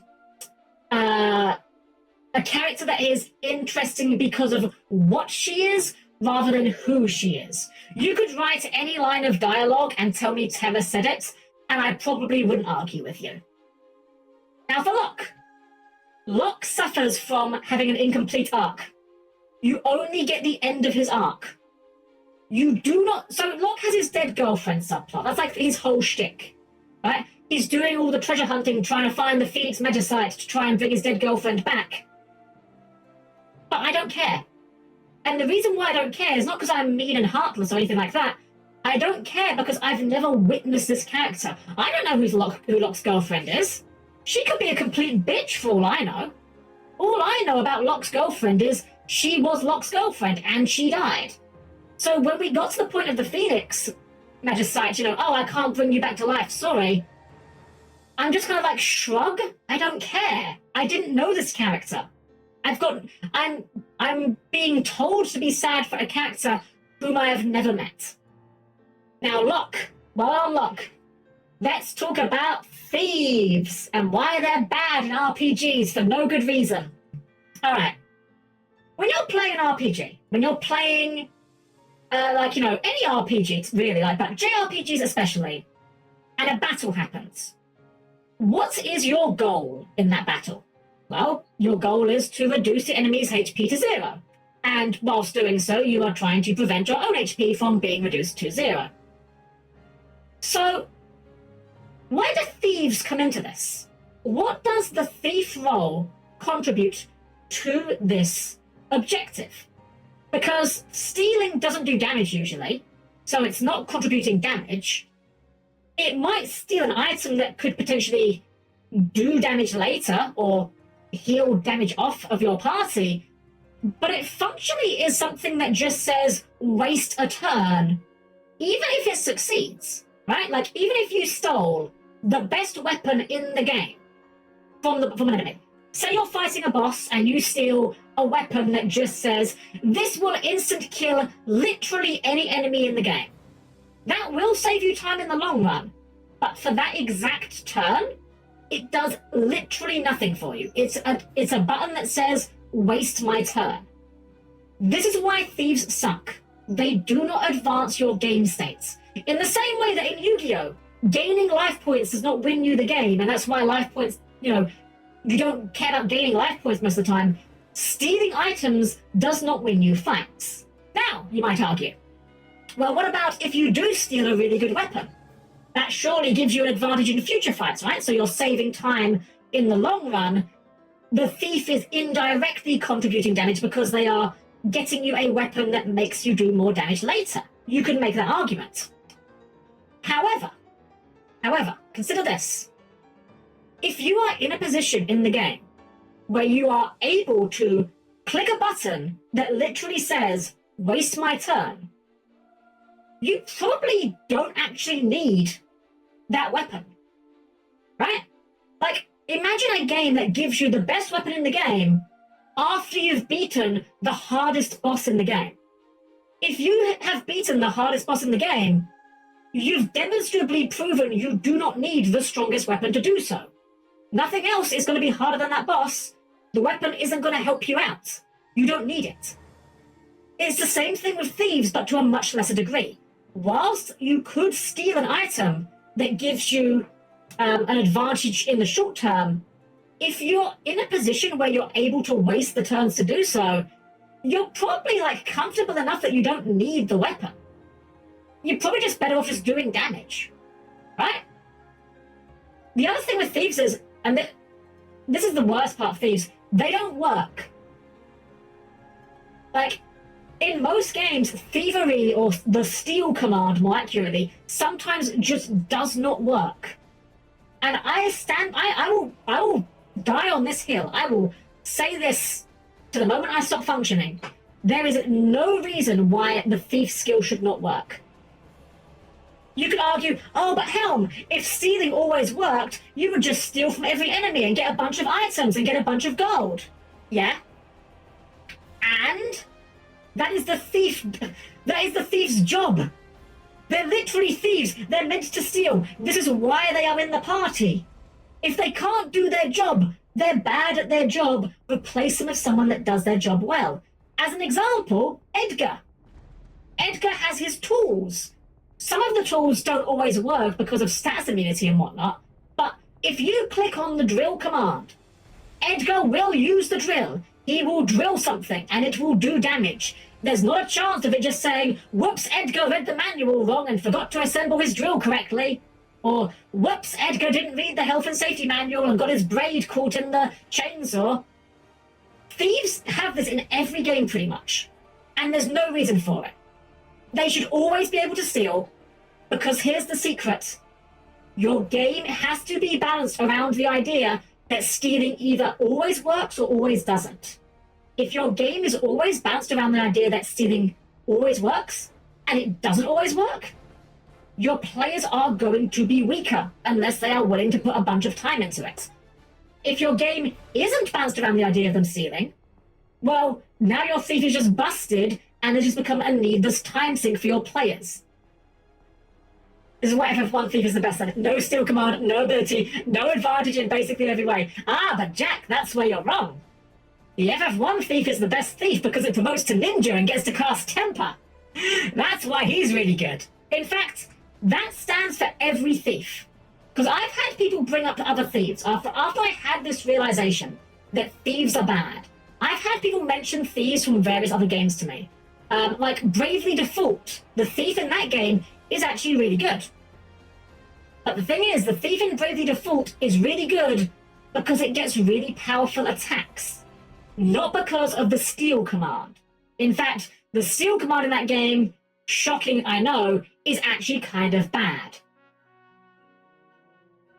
If your thief is not a thief, if your thief is not stealing, it's not a thief. It is a rogue or an assassin or a ranger, perhaps. But thieves need to do better. Sorry, I'm very passionate about this matter. I don't know why, but thieves being bad is something just like recently has really kind of started to grate on me. Temple was bugged in FF1, so you're not wrong. You're not wrong. But I did fix it at least. I did fix it. So next up on the character block, we have Edgar and Sabin. I'm going to just lump these guys together because they basically have the same development. And they're fine. Like, they're okay characters. I don't have any big beefs with them. They're actually great in terms of mechanics because they actually do their job. Like, yeah, Edgar's tools can be a bit inconsistent and Sabin's blitzes are, like, a bit annoying if you're trying to do single target ones on groups, but, like, you can just do the command and reliably expect them to do the thing, you know? Same for Cyan. And actually, you know what? Cyan, I'm going to give shout-outs to my boy Cyan. Great character. Cyan, good character. Yeah, he's already an experienced older guy. He's had his adventures, but he still goes through a complete arc. He loses his wife and kids. He accepts their death, and then has like his extra closure when he relapses in the world of ruin, and then realizes, wait, no, this is wrong. I'm being irresponsible. He grows up. He gets over it. I like Sign. I think Sign has the most development. No, not the most development. Some of the most development of the characters. With Sabin and Edgar, I like that you have their backstory, but they don't develop. Like, after the cutscene where you find out about, like, you know, how Edgar used the double-headed coin to kind of trick Sabin into having his freedom, that's basically where the development ends. These characters cease to have anything beyond that. Gao makes me upset. Genuinely, Gao makes me upset. Gao is probably the worst character in this game that's human. And he doesn't have to be. There are so many ways they could have made Gao better. And it's funny because they had the perfect plot device to do so. The World of Ruin would have been a fantastic opportunity for them to do something more with Gao as a character. Right? Imagine the situation where when you find Gao in the World of Ruin, he's been taken in with someone, maybe even one of the other party members.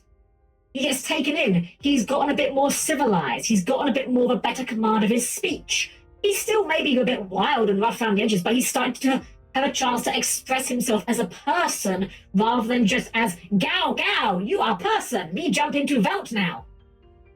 His gameplay is also terrible. I know there are ways you can make Gao very good. My question is why he's so bad in the first place. Like, in previous FF games, in fact, literally the previous Final Fantasy game, FF5, you had the trainer class that could control enemies. And at that point, you just get to choose what the enemy does. Why doesn't Gao do that? Like, he could still learn it the same way.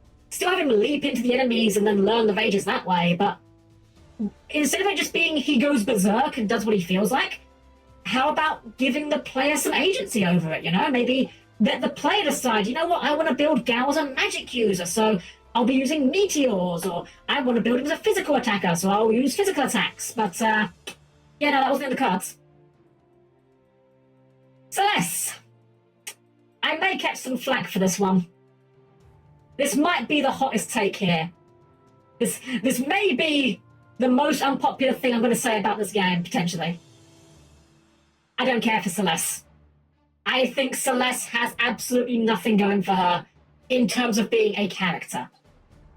You don't get enough of a backstory for it to be interesting. Like, we know her entire backstory is Magitech soldier, worked for the Empire, felt bad about it. Okay, that's fine. But what else? That's kind of all you get about her. Apart from, again, her kind of will they, won't they relationship with Locke. Which I still don't buy, frankly. I still don't think they have any chemistry whatsoever. Mechanically, I will admit, I definitely called her wrong when I first got her. Runic as an ability. Felt really bad at the start of the game. Definitely had some value at the end of the game. I'll hold my hands up on that one. I was wrong. However, I feel like the game tried a bit too hard to push Celeste as being important. Making her basically the protagonist from the start of the World of Ruin, not a bad idea, but she doesn't develop anything. Like, what character arc does Celeste go through? She kind of doesn't. She's just kind of there. Setzer, kind of the same thing. He doesn't really go through a character arc. The closest we get to his arc is that he gets his dead friend's airship. Well, that's not really an arc, that's just backstory. He seemed like he had a cool personality at first, like he seemed like he was going to be this kind of cheeky, sort of lovable rogue sort of guy, you know. When he originally is like, oh, I'm going to swoop in and steal your opera girl, but like, that kind of never really happens throughout the game. He doesn't really demonstrate that same sort of personality throughout the rest of the game, which is genuinely a shame. It could have been a fun character to have. Strago, Blue Mage. I'll say, I don't like Blue Mages. They can be good, and I'm sure Strago probably can be good. I just don't care. And again, Strago and Realm, there's no character here. This is old man and annoying child, the character. That is their character. And the optional characters, which characters here, like, this is a stretch. Not gonna lie. I like Shadow. Don't get me wrong. Shadow is very cool. He's also barely got any characterization. And Mog and Umaro literally don't have any. I think Gogo is very similar. I don't think Gogo really has much characterization either. So, if we... And I don't think some of these are contentious. I think most people would agree Umaro barely counts as a character. Mog barely counts as a character. Gogo barely counts. Shadow, not much character. Realm, not much character. Strago, not much character. Gal barely counts. Like, I think most people would... and I'm not trying to, like... You guys can disagree with me, by all means. I am not an authority on this, but I think a lot of people would agree that, like, Locke, Terra, Edgar, Cyan, Sabin, Celeste, and maybe Setsa are, like, the only real characters in this game. In terms of, like, personality and development. Can arguably be made for Sid from FF7 is better Setsa. Yeah. And let me tell you why, Jack. Let me tell you why that is the case. World of Ruin... Actually, let me backtrack a sec. I will get to why. It relates to World of Ruin. So let me talk about one of the points of this game that everyone likes to bring up. This is one of those points that a lot of people bring up as, like, part of why this game is so good, okay? People like to bring up that line of, oh, wow, in this Final Fantasy game, the villain wins! Yes, you could argue that. However, I don't know that that is a point in this game's favor. Don't get me wrong, it makes for, like, a more interesting story. But the World of Ruin fucking sucks. I'm sorry, that, like, the entire World of Ruin is easily the worst part of the game. You suddenly go to having none of your characters, but more importantly, it becomes way more apparent how the dialogue in this game is so poorly done. What do I mean by that? Let me clarify what I mean by that. In the World of Ruin, and you may or may not have noticed this, it's actually a lot more obvious in the Pixel Remaster specifically. Which is, the dialogue in the World of Ruin is primarily written as generic dialogue. There's no nameplate for most of the dialogue. The reason for that is because you don't need most of these characters. I believe it's entirely possible to complete World of Ruin with Edgar, Setsa, and Celeste, and no one else. But because they want to have more dialogue, they have to have more text boxes. You know, otherwise, they just, why have a party, you know? And it becomes very obvious once you realize this, that most of these characters have basically no real dialogue in the World of Ruin. And not just that, the inter-party banter is dire. Most of these characters do not interact with each other in any significant manner. And this is why I think this game would have been far better as a non-video game. Make this a book, make this a movie, make it an animated series, make it a Netflix original. But these characters really needed more screen time to explain who they were and what they were about. As it stands, the reason why the World of Ruin even works with the dialogue trick, where, you know, they just have generic lines of dialogue for the characters, the only reason why that even works is because the characters don't have character. As I said before, you could write any line of dialogue and say it was said by Terra, and I wouldn't argue with you. You could say that Locke said this, and I'd be like, yeah, that seems reasonable. Because they're such poorly written characters. I also want to talk about Kefka briefly. I think Kefka kind of sucks. I'm gonna be real. I think Kefka's kind of a shitty villain. Like, okay. The first part of the game, he's fine. He's this kind of bumbling comic foil villain that works. But, like, the whole World of Ruin thing, well, what's his motivation? He's like, oh, I'm going to destroy everything because life sucks. It's like, well, fair enough, I guess, but, like, if you have this power, why have we been mulling around for a year about this?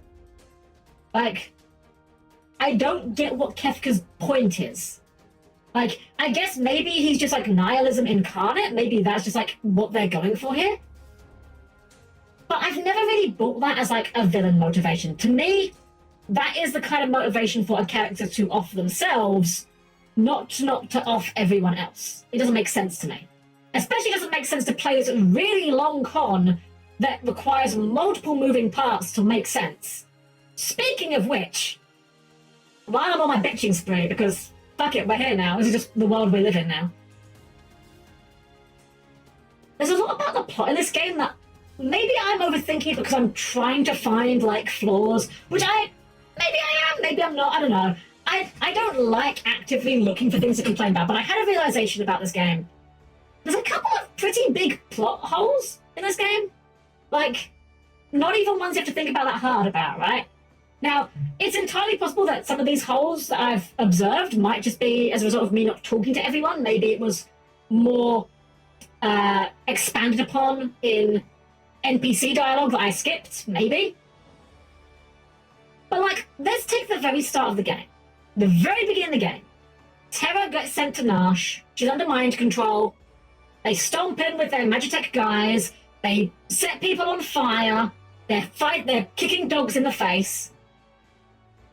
And then, by the time you've gone and met up with Bannon and returned back to Nash, Nash has decided, oh no, actually, you know what? We're actually, like, gonna be neutral with the Empire.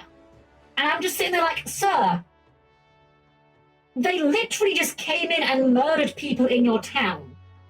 I don't think you wanting to be neutral with them is an option at this point. I don't think your desires are a factor at this point. And yet they're like, oh no, get out of here, we don't want your rebels here. It's like, you realize that literally they will come back and kill you again. It doesn't make sense that they're ignoring you. Similarly, like, the rebel plot, like, you meet up with Bannon and his returners, and it's like, no one else seems to really be involved in this. There's like 3 guys involved in the returners. You don't do anything. You are told this is a rebel group, but they're just like 3 guys in a cave. It's not fleshed out at all. It doesn't make sense to me. Well, there was another one I thought of, which was, oh gosh, what was it? There was one I had on the tip of my tongue. The Ghost Train. Now, I'm gonna be real. I think the Ghost Train is actually a very strong contender for the best segment in the entire game. Like, it's very atmospheric. It's very, like, spooky. It has great closure for Cyan. Like, seeing his wife and child getting onto the Ghost Train to go to the underworld. Genuinely, very good moment.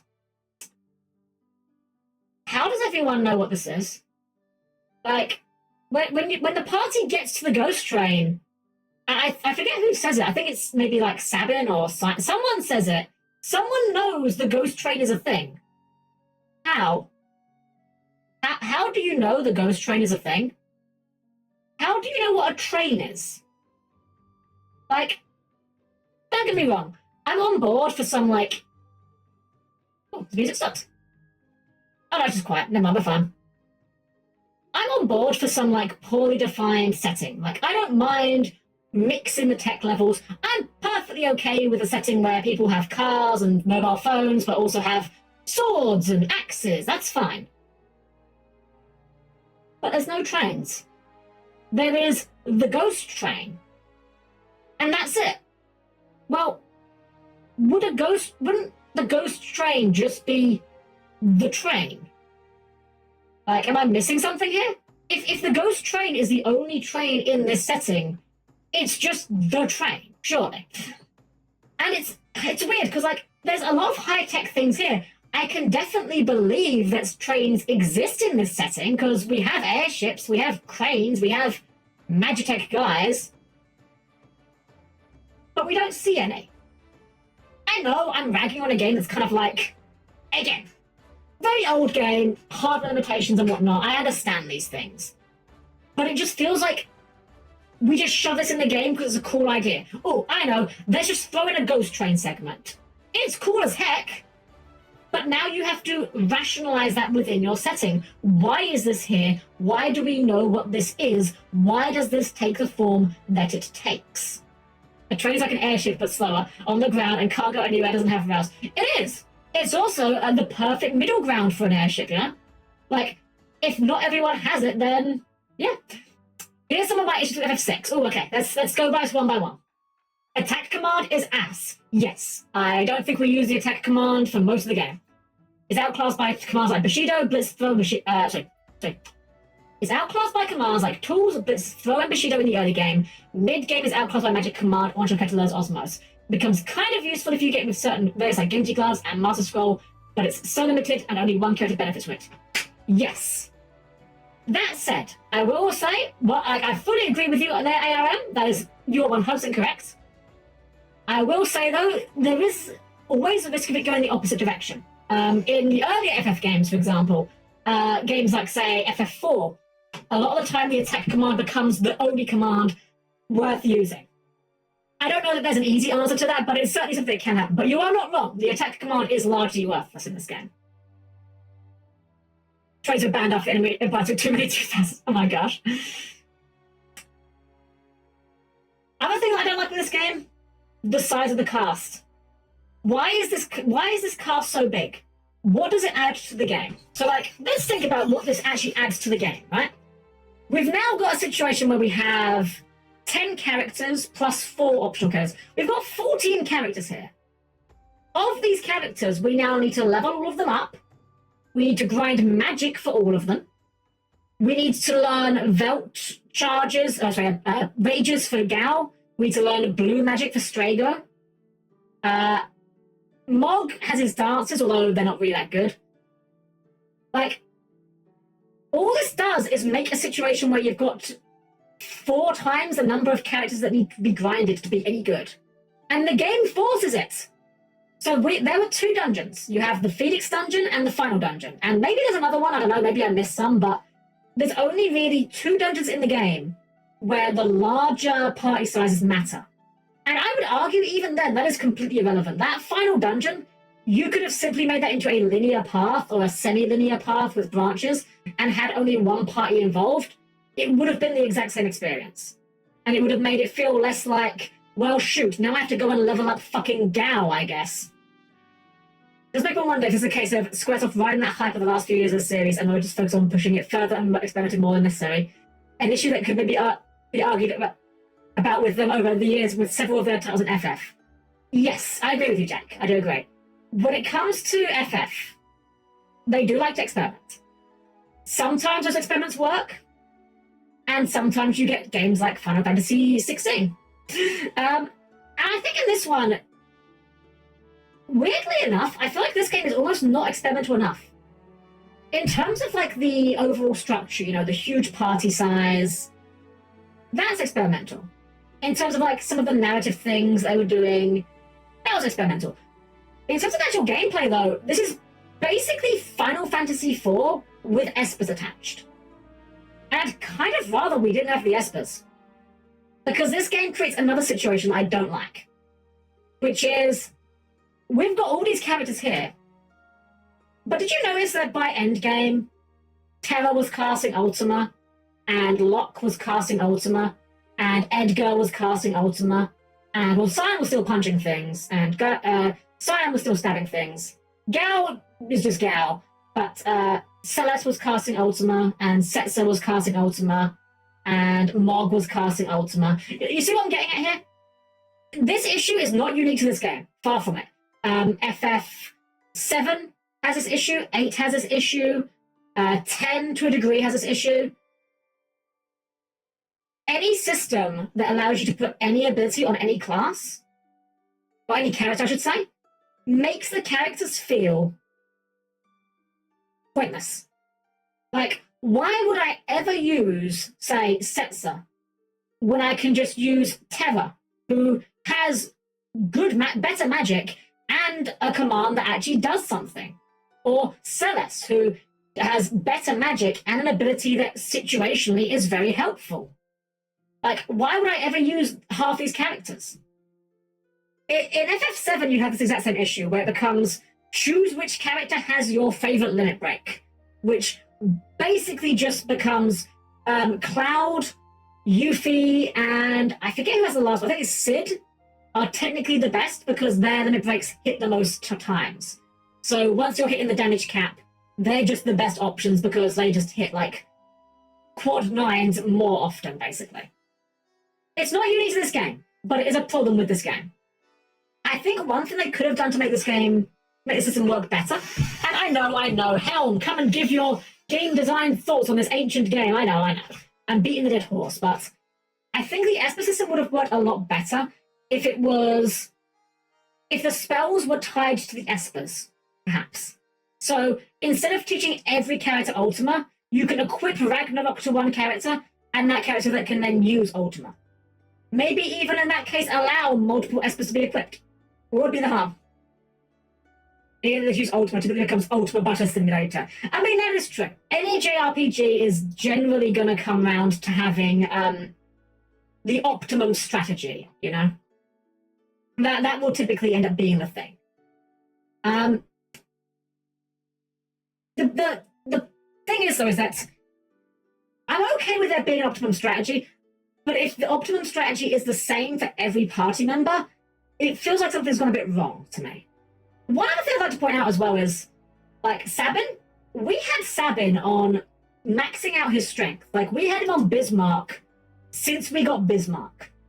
And he did end with a pretty decently high strength, but it was still worse than Magic. It was still worse than Ultima. Like, we spent the entire game making Sabin as hench as we physically could. And he was still worse than just, I'm just going to cast Ultima. I feel like 8 could be in trouble. I mean, if we go back to the list, you will note that 8 is on the lower end of things here. And to be fair, 8 was in, like, here before I moved it. The only reason why I've moved 8 up here, tentatively, is because I am very biased towards 8 for one thing in particular. I really like the setting. Modern fantasy is my favorite setting. Like, a setting where you have, like, cars and phones and guns, but also summons and magic. That is, like, 110% my shit, frankly. I also do like Selphie a lot, and Kisis is quite cute. Like, I think the characters in 8, while they're not wonderful, they at least get a chance to exhibit more personality than the characters in 6. That's the only reason why it's this high tentatively. It may come down when we replay it, we'll see. We shall see. There's nothing else about 6 I want to moan about while we're here. I feel like there's something I was going to bring up, and I can't think of it suddenly.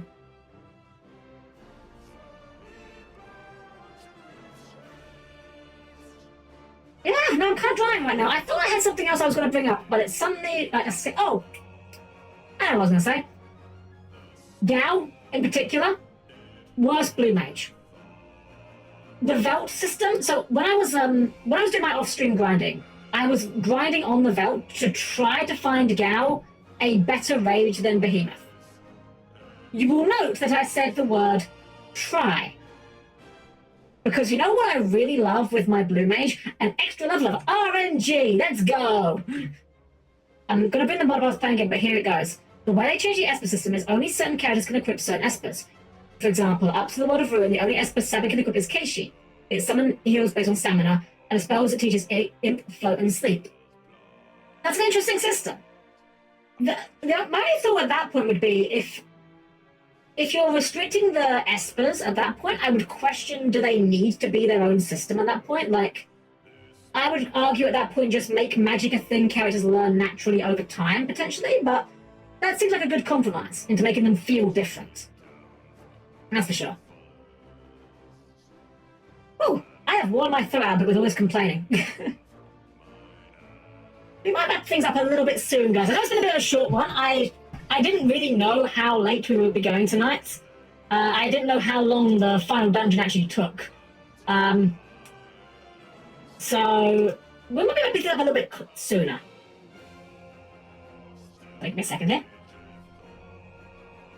The question remains, though, is what comes next? Are we going to do FF7 right away? Well, I can answer that for you guys right away. We're not going to be going into FF7 right away. And the reason for that is very, very simple, actually. I want to do 7. 7 I have never finished. Right? But I want to play it, I want to finish it. However, as some of you may be aware, I have mentioned a couple of times, I'm actually going on vacation in a couple of weeks. 2 weeks to be exact. And I think for a big game like FF7, I think I would be doing it a disservice to start it, leave it for 2 weeks, and then come back. So when we might not do 7 immediately after the vacation, we'll see, but we're going to be doing something different for the next 2 weeks until the vacation. I'm not actually even sure what. We might even do art or something a bit different. I'm not honestly sure, but we will be taking a small break from the FF Marathon. I remember what I was going to say. I knew there was one more thing I wanted to say about 6. FF6, despite how low I've put it here, I get it. I don't think this game is particularly good.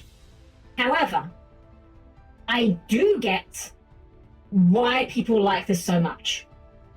And it's nothing to do with the game itself. It is to do entirely with the environment in which the game came out.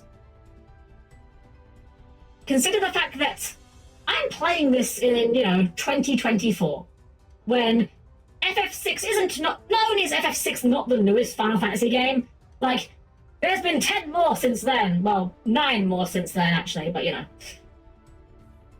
the time, though, for an SNES game, when the bar was set considerably lower, I can definitely see this would have blown everyone's mind. It's the same reason why I put 7 quite high. 7's not even my favorite, but I can see how important it is for the time. However, I think 6 is not, even in the context of its release, having just played them back to back, I still stand by 6 significantly worse than 5. However, we didn't get 5 in the West until the PS1. And I think that's an important consideration to make. Like, most people played FF4, then 6. In that context of just playing those 2 exactly, I can see how you would play those 2 back to back and say, oh my gosh, wow, 6 is a significant upgrade. But as an objective, should you play this game today? I think it's a pass. And I think that you guys can think of games like that. I'm sure everyone can think of some like that. The obvious one in my mind, Ocarina of Time. I don't think Ocarina of Time's a bad game. I actually think, like, comparatively, I would say Ocarina of Time is probably better than 6. But for its time, Ocarina of Time was the right game at the right time. Much like anything, Minecraft, right game at the right time. How many things have copied Minecraft's formula since then? Fortnite. I was going to say Overwatch, but Lamau, Overwatch. How many games were just trendsetters for being the right game at the right time? And I think that's what it was for 6. It came at the perfect time to capture everyone's imaginations and introduce them to this weird new world of JRPGs. Did you play For the After Years? I did not. I have put For the After Years here based entirely on what I have heard. And I'll be real, I have no desire to play it. As someone that didn't even like 4 that much, I really don't care about what happens next. And from what I've heard, they kind of butcher everyone's character anyway, to be honest. It makes it so that characters can't go into Jack of all magical trades mode. They're all opted archetypes. 7 can't use offensive magic, says it's only offensive magic is 7 poison. Terra is a tanky magic deep set doesn't learn ice magic. Ah, I see.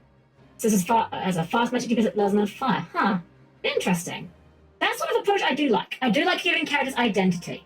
You could now you might say, well, wait a second, Helm. Hold on a second. Choto Amate Helm. Why have you put 5 so high if you like characters to have identity? Reason being is 5 doesn't pretend. 5 doesn't present to you, wow, look at this cool ninja. who has cool ninja abilities, and then just turn him into generic Ultima Bot. 5 doesn't show you, oh, look at this, really cool, ninja girl, and then turn her into generic Materia Bot. 5's characters start as blank slates mechanically because you develop what you want, and the game makes it clear this is your choices. 5 also does not necessarily expect you to go out of your way to grind everything. You can. You absolutely can, but you can definitely finish 5 with a sub-optimized party. 5's characters have pathos, yeah. So, with regards to the writing as well, 5 and 6 are actually very opposite ends of the spectrum for me. 5's story is not particularly good. It's kind of a bit poopy. Yes, we beat this evil guy, but he came back, so we've got to beat him again. That is basically the plot of 5. That is pretty much the plot of 5 summed up. Whereas 6's plot is evil empire, beat the empire, oh no, lackey takes over the world, beat the lackey. Even boiling them down to the most simplified plot points, 6 has more going on than 5. But you know what 5 has that 6 doesn't have? Personality. The inter-party banter that goes on, the moment-to-moment character writing, the dialogue, is... I'm not going to say it's masterful, I'm not going to say it's incredible, I've played games with way better writing. But, whereas I was saying earlier with FF6, you could write any line of dialogue, and I'd say, yeah, Terra would probably say that. You can't really say the same for 5. Faris, Galuf, Kryl, Lena, Bartz, they'd all say things in very different ways, and they'd all react quite differently to different situations. They're not deep characters. They don't really have that much going on for them. But they're in their dialogue, you couldn't just copy paste them, replace them, and have them be the same conversations. And there is one thing that FF5 absolutely demolishes FF6 with. And you know what that thing is? It's the boy. Gilgamesh. Oops. Alright. I love Gilgamesh. Gilgamesh is wonderful. In FF5, I love him being this big, goofy guy who then, has this, phase turn in the 11th hour. And he's not even, a bad guy. He's not even yes, I'm going to help Lord XF take over the world, haha! He's just having a good time. He just enjoys fighting. He's just having a great time. So what did FF6 do? Well, this. Wow, he doesn't even have a prominent artwork here. Hold on. This.